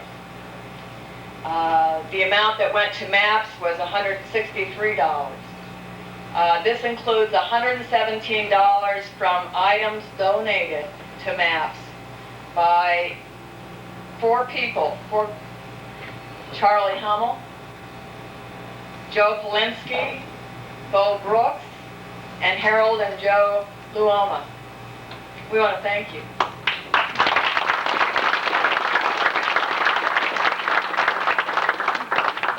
I also want to thank our auction team that included our cashier, Pat Camille. Wonderful job. Dolores Osborne and Helen Becker. Wonderful. Thank you so much.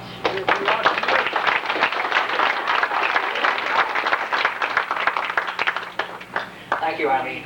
We do appreciate everyone's help. We've had lots of help today. The Pope was here last week, and we were celebrating his being with us, and it reminded me of my Uncle Albert when he and his wife, my Aunt Emma, decided to go to Europe.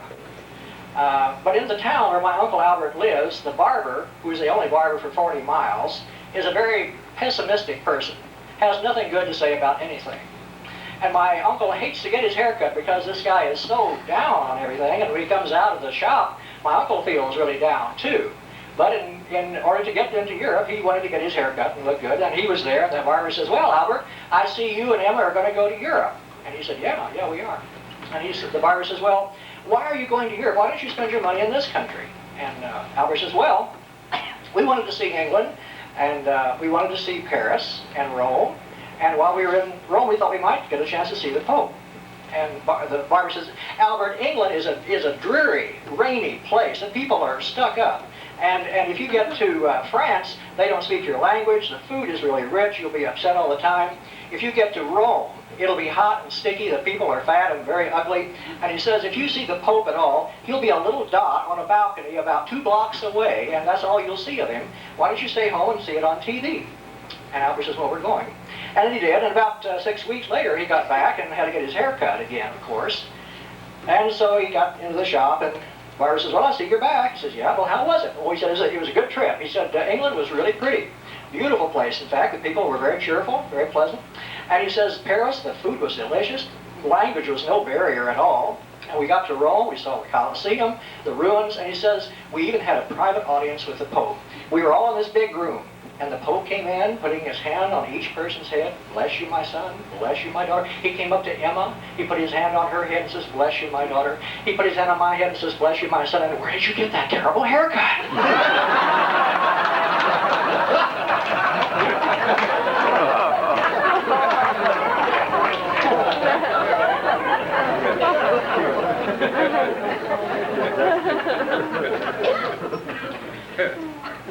Until today, the last time we saw Don Gaffel was on a street corner or a curb in Cleveland, Ohio. His van, already full of merchandise from an auction, was now faced by, I think, 3 or 4 feet stacks of other stuff that had to be somehow put into that van. Night was coming on. He was a long ways from home. We all got together and carried things out to the van for him, and we could only stack them up out there. There was no place else to put them. He said, we asked him, shall we help you put this in? He says, no, it's going to take me a while to get this van loaded. You all go on, I'll do this. I've pictured him ever since, 2:30 in the morning, the police coming by, wondering, what is this man doing? Stacking and unstacking, repacking and unpacking his van. But somehow he got back, and Bobby let him in the house for some reason. I think it just worked out fine. I always look up to Don as a person whose knowledge of Edison is probably unsurpassed. Don grew up in Milan, Ohio. His interest in Edison started at the scrapbook stage at the age of 12. Not too long ago, huh? His serious collecting of Edison memorabilia started over 20 years ago. During that time, he has collected in nearly every state and in a few foreign countries as well. Lots of contacts in those places. Don has been a member of MAPS since year 1. Now, I think he means year 1 of MAPS, not his year 1. Year 1 of MAPS. He has been interested, or he has presented hundreds of programs and displays. Don and his Edison collection have been featured on National PM Magazine and other TV programs. His professional career is education, where he has been a math and physics teacher, and currently he is superintendent of the Berlin-Milan School District in Edison High School. And Edison High School. He has served in that position since 1981. These days, if you can survive an education 5 or 6 years, you're doing well. He is also a trustee of the Edison Birthplace in Milan. Don's partner in life is this beautiful lady here, Bobby, and their children are Ann and Greg. Let me present to you our speaker of the evening, Don Gaffel.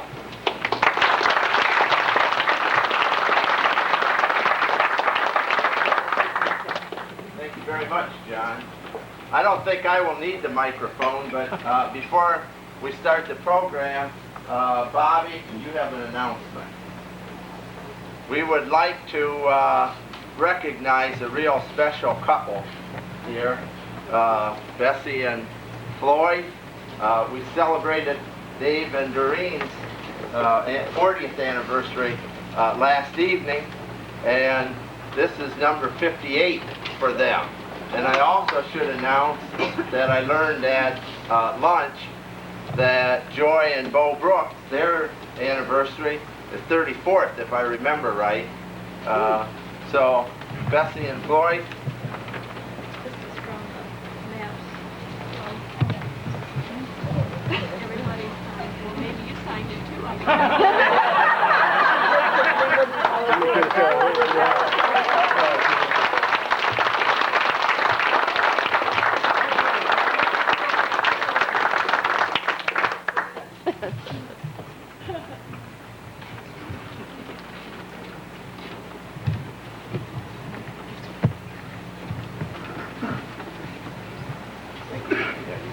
My task is easy is because it's an opportunity to share the responsibility and privilege of being a part of MAPS.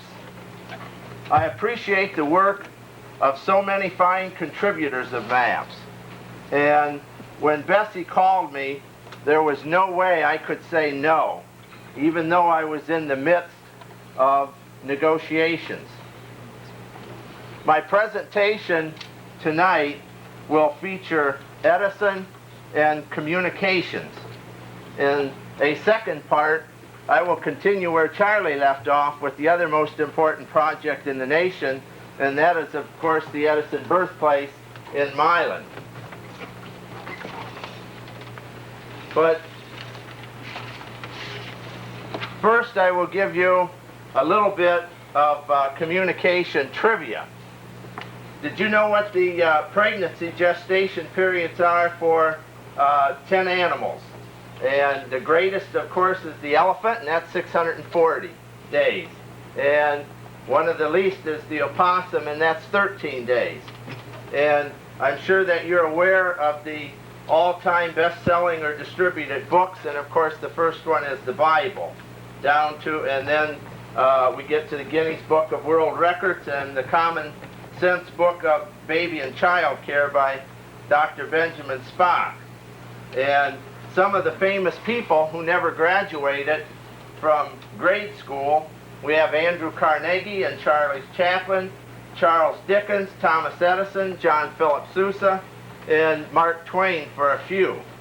And for some of the dogs that bite the most, we have, of course, at the top of the list the German police dog and the poodle, and those the least, the golden retriever and Dalmatian.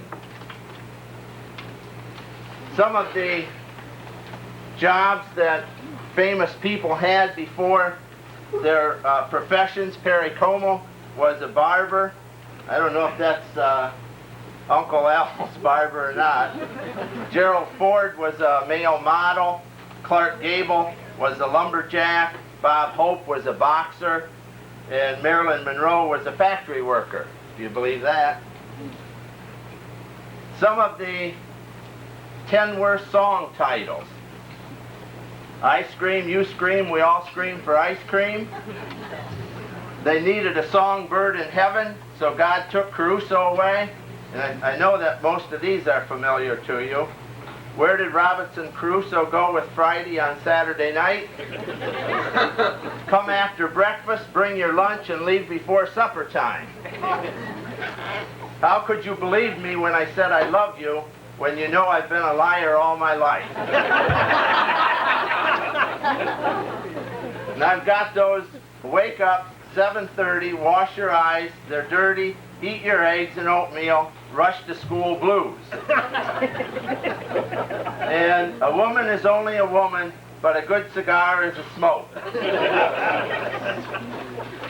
Well, I think I better stop with the trivia. And next I want to review many of Edison's contributions in the area of communications. And when I tried to think of a title, this is the first time that I have used this particular title and really this particular idea. And it really is amazing when you stop and think about Thomas Edison and the contributions to the world of communications. And I will apologize a little bit because I did just put a lot of this stuff together, and my ability of the using the camera is not what it should be. So if someone will hit the lights, and I'll tell you that I'm going to race a little bit because I know, we have some other things to do, and I have a lot of things planned in the program. We're going to do the slide presentation. We're going to do some special things with the kinetoscope, and I have a film to show you, and a video, and a couple of demonstrations we're going to work in. So I promised, and I got to start right now, is that I'm going to kind of race through these a little bit.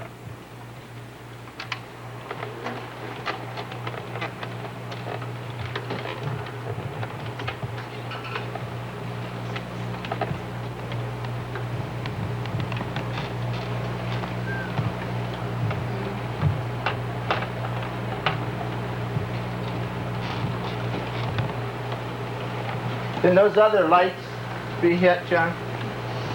So I've entitled this Edison, Gateway to 20th Century Communications.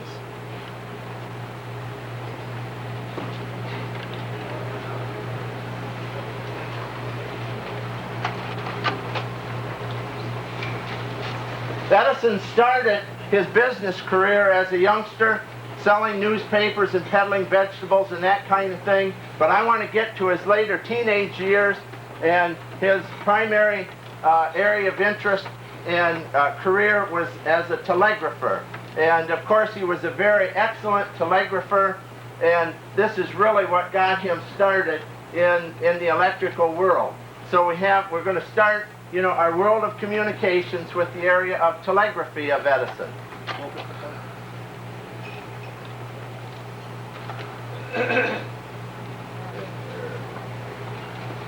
Edison's first invention, of course, was the vote recorder, and this was for communications of the politicians. But that was his first lesson in life, because he found out they didn't want anything to do with something that was electronic because it interfered with their filibustering. So this was his greatest lesson in invention, and he said from this point on, everything that he did would be something that would be practical and useful for mankind. So his next major invention, of course, is the stock ticker, and that's the communication for the business world.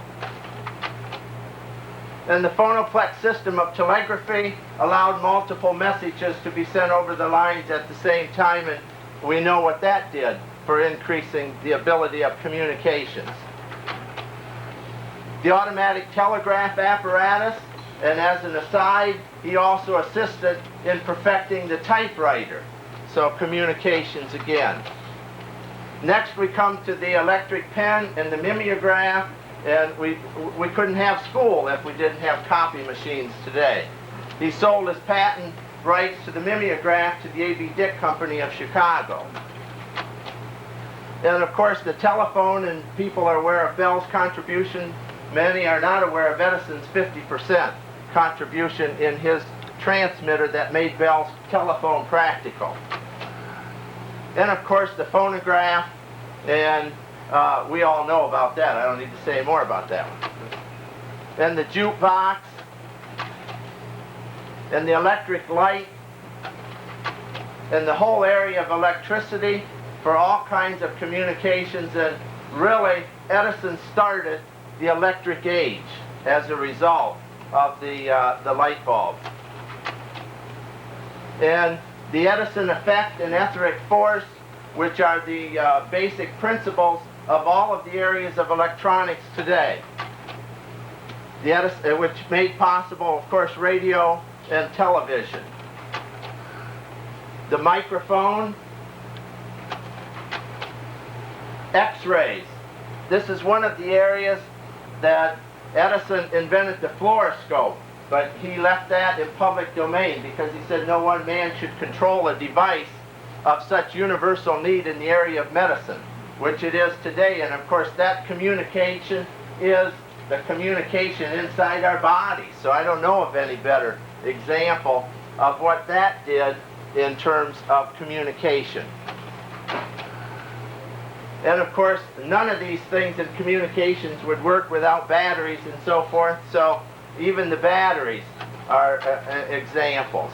And next, the kinetoscope. Of his kinetoscope, Edison said, "I am experimenting upon an instrument which does for the eye what the phonograph does for the ear, which is the recording and reproduction of things in motion, and in such a form as to be both cheap, practical, and convenient. This apparatus I call a kinetoscope, moving view.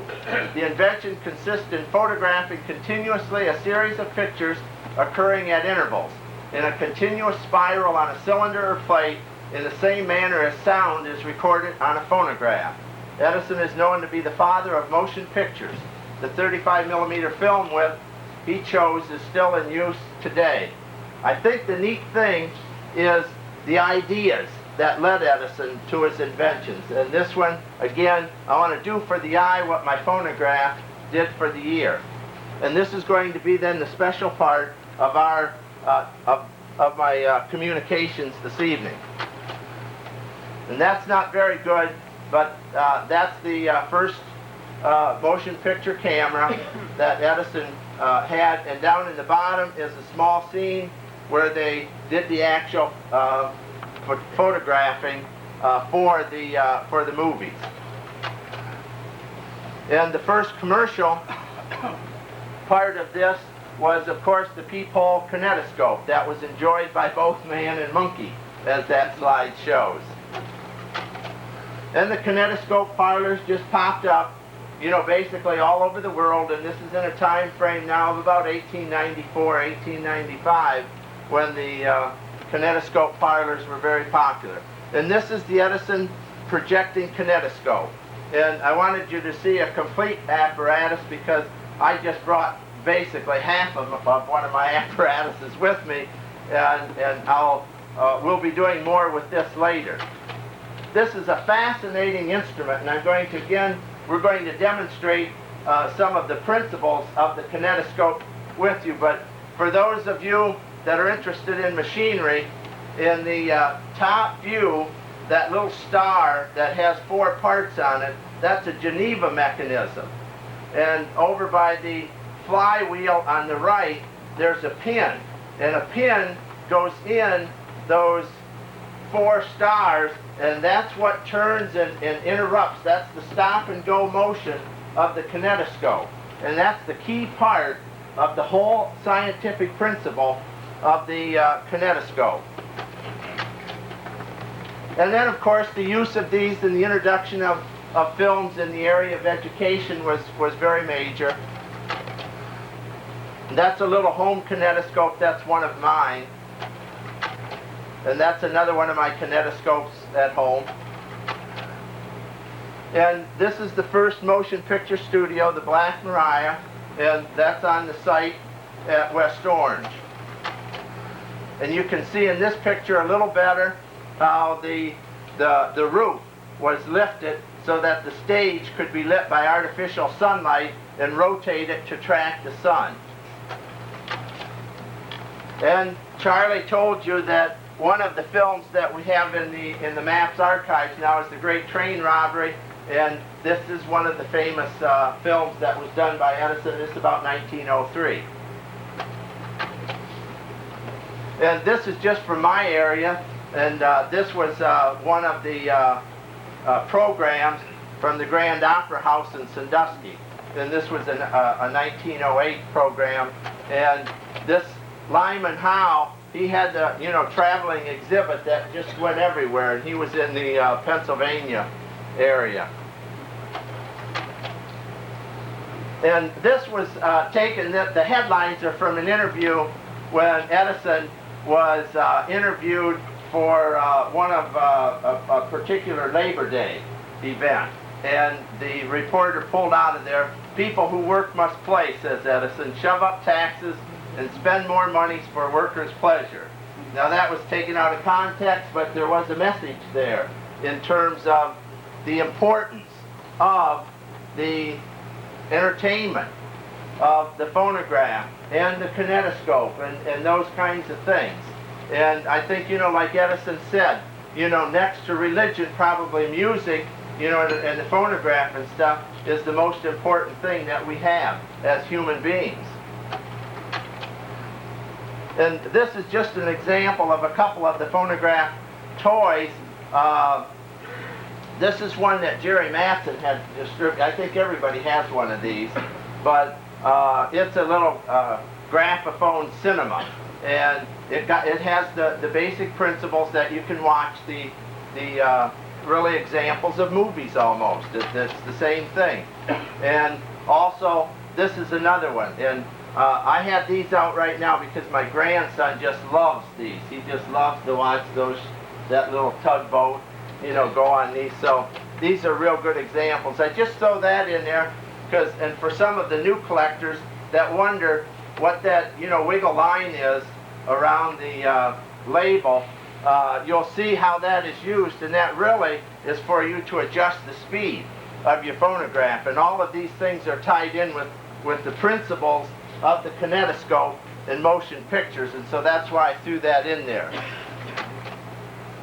And the next thing, I'm going to ram through these real quick, and for those of you that have visited, my home, these are shots from my basement, and I'll really, some of these I just shot up to waste the film for these slides that I'm doing right now, and so I'm not really going to say a whole lot, but this is just some of my collection.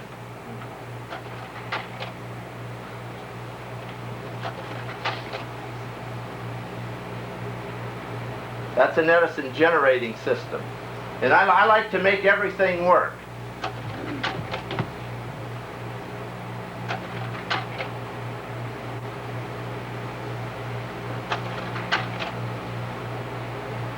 I can't get started because they're too long a story behind every piece. That's here, and we'll never get through if we do.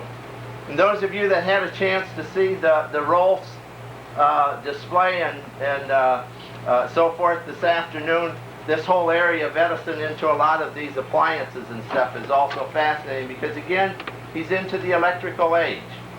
That's kind of one of my favorite, it speaks for itself, that label. These are really poor slides, and things are kind of in a mess now. And there's the kinetoscope sitting there as I was getting ready, one of them.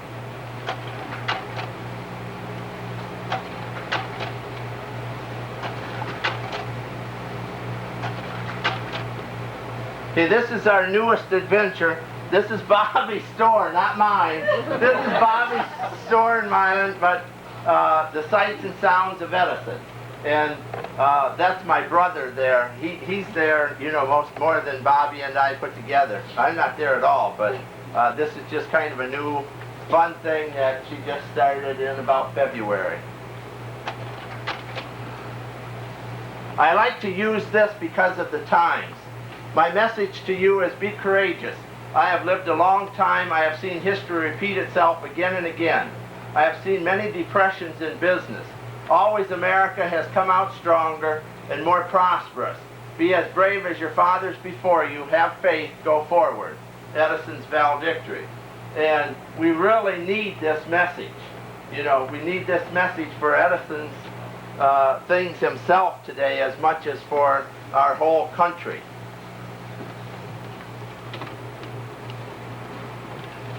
Okay, I think we can have the slides now, or the lights, I mean.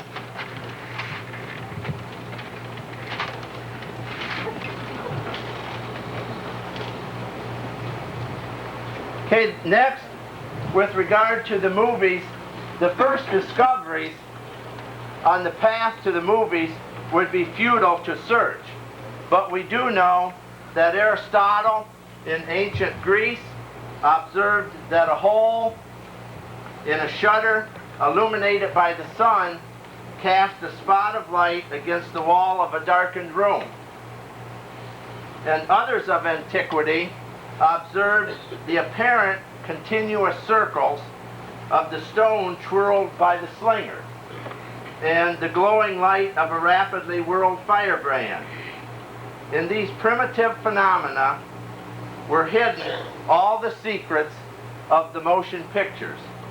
And the principle of the motion picture is something that you are all going to play with right now. and it's called persistence of vision. And it's a very, very simple scientific principle. And our eyes are limited in terms of what we can see. And we can see things separately that occur, and this varies a little bit from individual to individual, but we'll say about a 20th of a second. And when things happen faster, you know, than that, then our eyes are fooled, because the image that preceded the next image is we still see it when the next image is brought on. And that's the whole idea. And when Edison started with the ideas of this thing, of course everything had to be, you know, really, really top. And so he started with, I think the first, the peephole kinetoscope, they were at about 46 frames a second, I believe they were. And they moved down then to 16. And that's pretty much where we are, you know, today. So we're going to, is this the best lights we got? Okay, let's get more light, because we're going to pass around.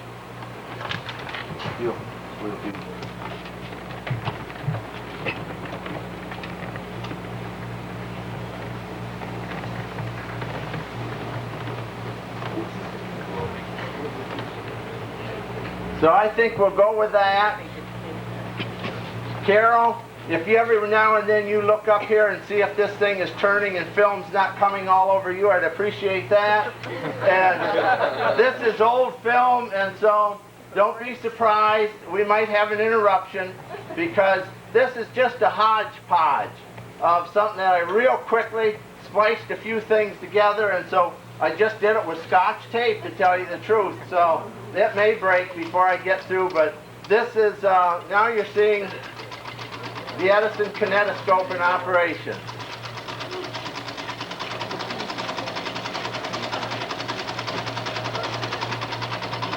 What year did you say this was?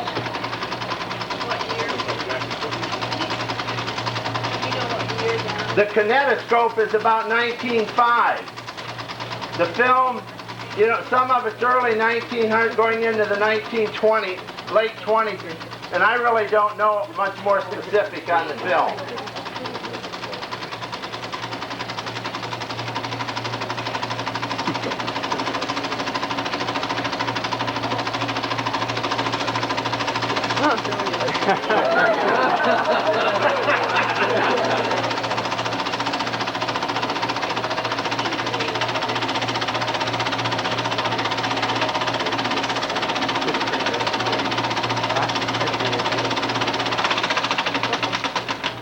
Okay, that was the first place.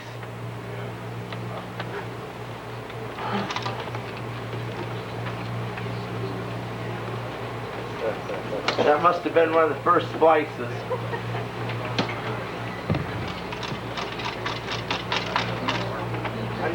Got this neat framing device on here, and so I'm right back in business.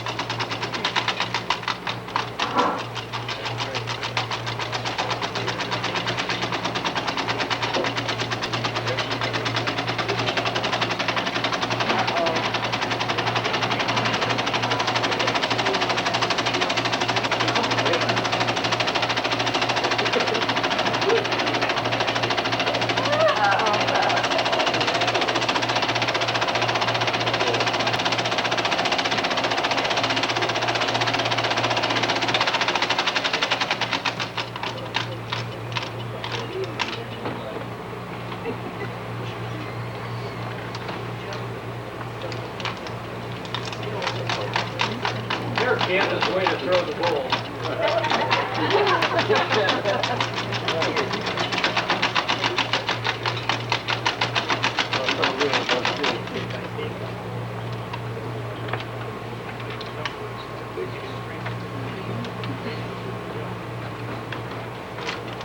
You can see it takes a pretty technical operator to work one of these.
again, a little bit of Edison's humor here, but soon after the Motion Picture Patents Corporation started, whereby the producers in that association recognized Edison's patents and guaranteed him payments of several hundred thousands annually on royalties for their licenses. And the formal signing of the trust agreement occurred in the library of the Edison Laboratory. Edison received all of his former opponents most cordially in his highly informal manner. And he ate quickly, then said, "You boys talk it over while I take a nap." And he went to his cot, later awakened, and replied, "All right, where do you want me to sign?" And he made no pretense of reading the final document and explained that he had some more difficult experiments underway that he needed to that needed his attention. And so he told the boys goodbye and went back to work. And then this was during the time when he was working on the storage battery. So that's the first part, of my program. This next part I consider to be much, much more important. And I appreciate, and I hope I'm not, out doing my welcome of talking to you, but I don't think I am. I want to bring to you a message from Milan, Ohio, the birthplace of the world's greatest inventor, Thomas Alva Edison. The birthplace is in serious need of help. Due to lack of funds, the birthplace is in jeopardy of closing to the public. The basic problem is the endowment fund is dwindling. The solution, to me, is not just money. And this is certainly where all of us can help. We need to make the public aware of the importance of Edison in our everyday lives throughout the entire world. And today, more than ever, we need the role model of Edison revitalized, not only for youngsters and educators, but for business leaders and American workers. I'd like to pick your favorite number out of there, David.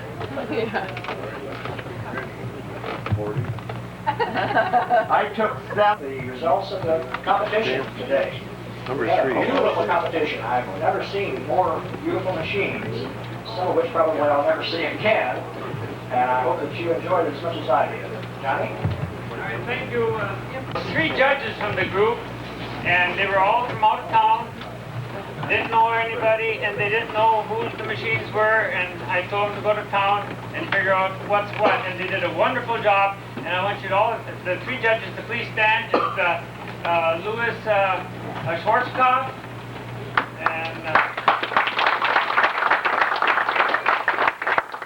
Leslie Fisher from New York State, and Lee Tresker. I can't pronounce right there, Lee.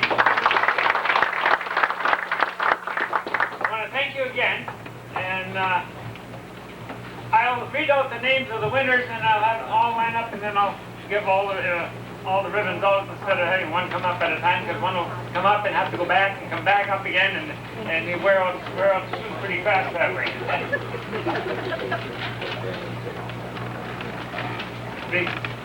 When your name is read the first time, please line up over there by the screen. The first category was wood horn phonographs, and we had 2 entries.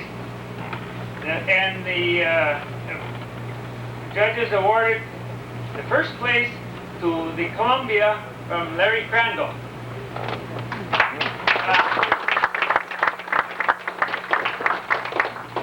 The second place went for a Zonophone to Ken Stokes.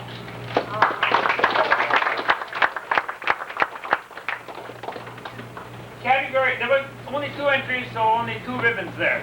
The second category was all brass horn phonographs. Of course, you know who won that one. First was the Edison Concert Polyphone from Robin Robb.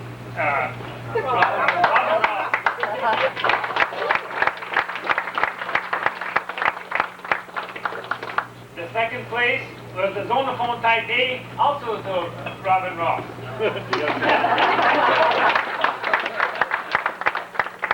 And third place, Tacophone to Ken Stokes.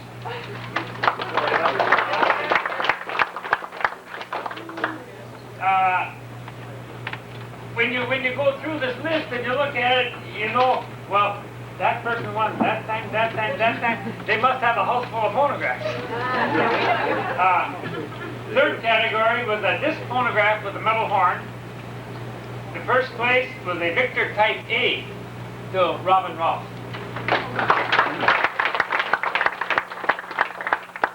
Second place, a Victor 1 to John Auger.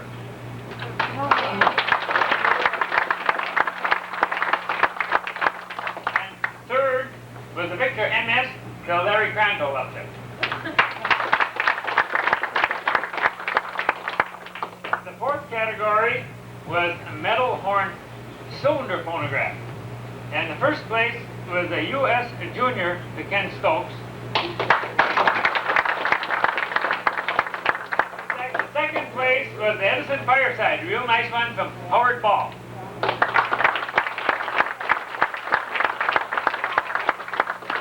And the third place in that category was the Columbia from Larry Hudson.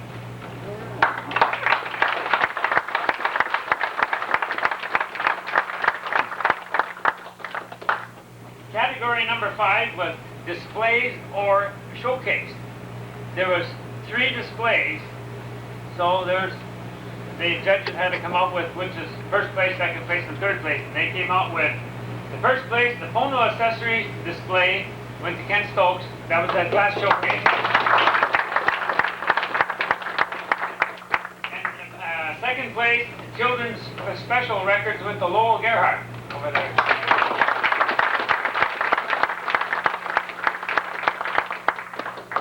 Third place, a picture frame with those beautiful colored record labels, Dwayne Wilkie.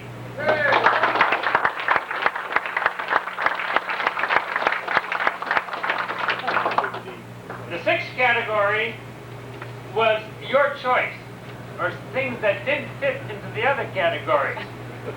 First place, the Regina Style 171 Regina phone.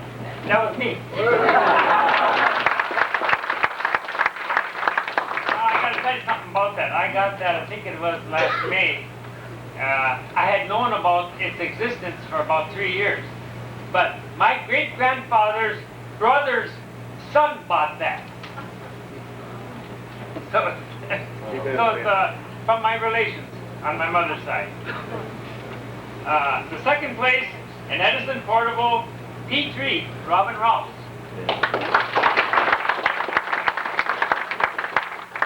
And third place, an Army phonograph to Dwayne Wilkie.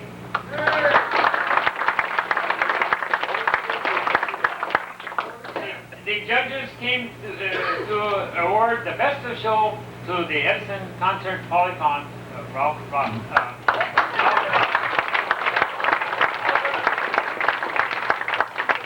I'll go down there and pass off the ribbons, then you can give them one big hand. Thank you. All right.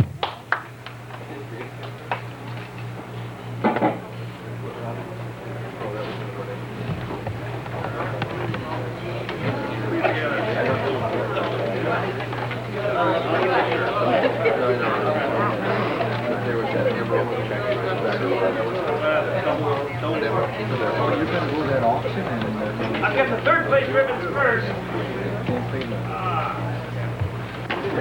Johnny, I want to thank you very much for conducting that contest and getting it all coordinated. So you people line up the machines for next year. Don't let these guys get all the ribbons. I'd like to ask Ken Stokes, who is the chairman of the Phonovention, if he would come up here and say a few words, make some acknowledgments, please. Let's give Kenny a hand.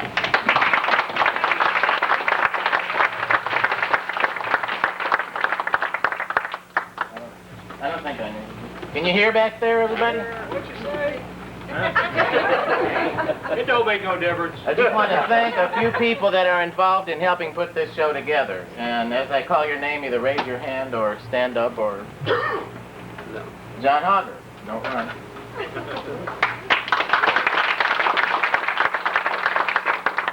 Bessie Cedar. Doreen Edfalter. Maxine Burkhardt. Dolores Osborne. Johnny Johnson. Joan and Robin Rose. Reverend Chichester. Bill Hunkins.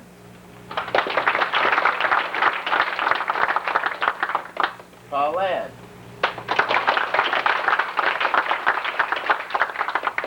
Bill and Eileen Stewart.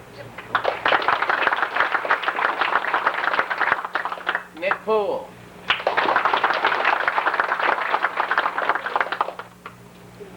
Dan. Who is...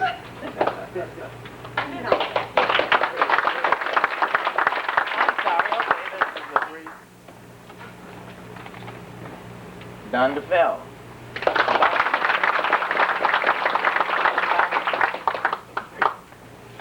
Should have made a better note here, I guess. John Whitaker. I hope I didn't miss anybody, and thanks to all you folks, because without all of you, we can't put a show on like this. So.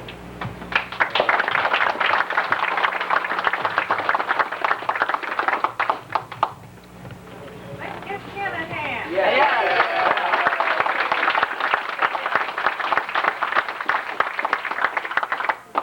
Now we're going to ask Nick Poole, that pianist that we all like so well, to go to the instrument. And before he plays, we're going to have the drawing. You have your ticket with you for the meal tonight. There's a number on there, and Kenny is going to take care of that drawing for you. Maxine's gonna pass them out. I guess I make more noise, so I'll call out the number. But I can't see good.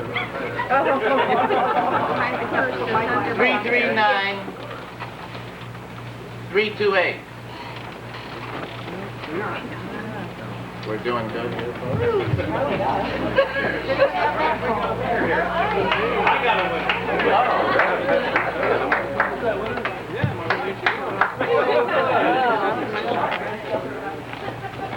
339-313. Sherry.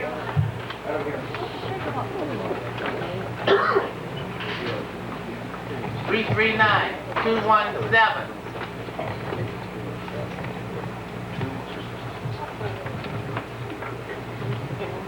No one has 217? 321.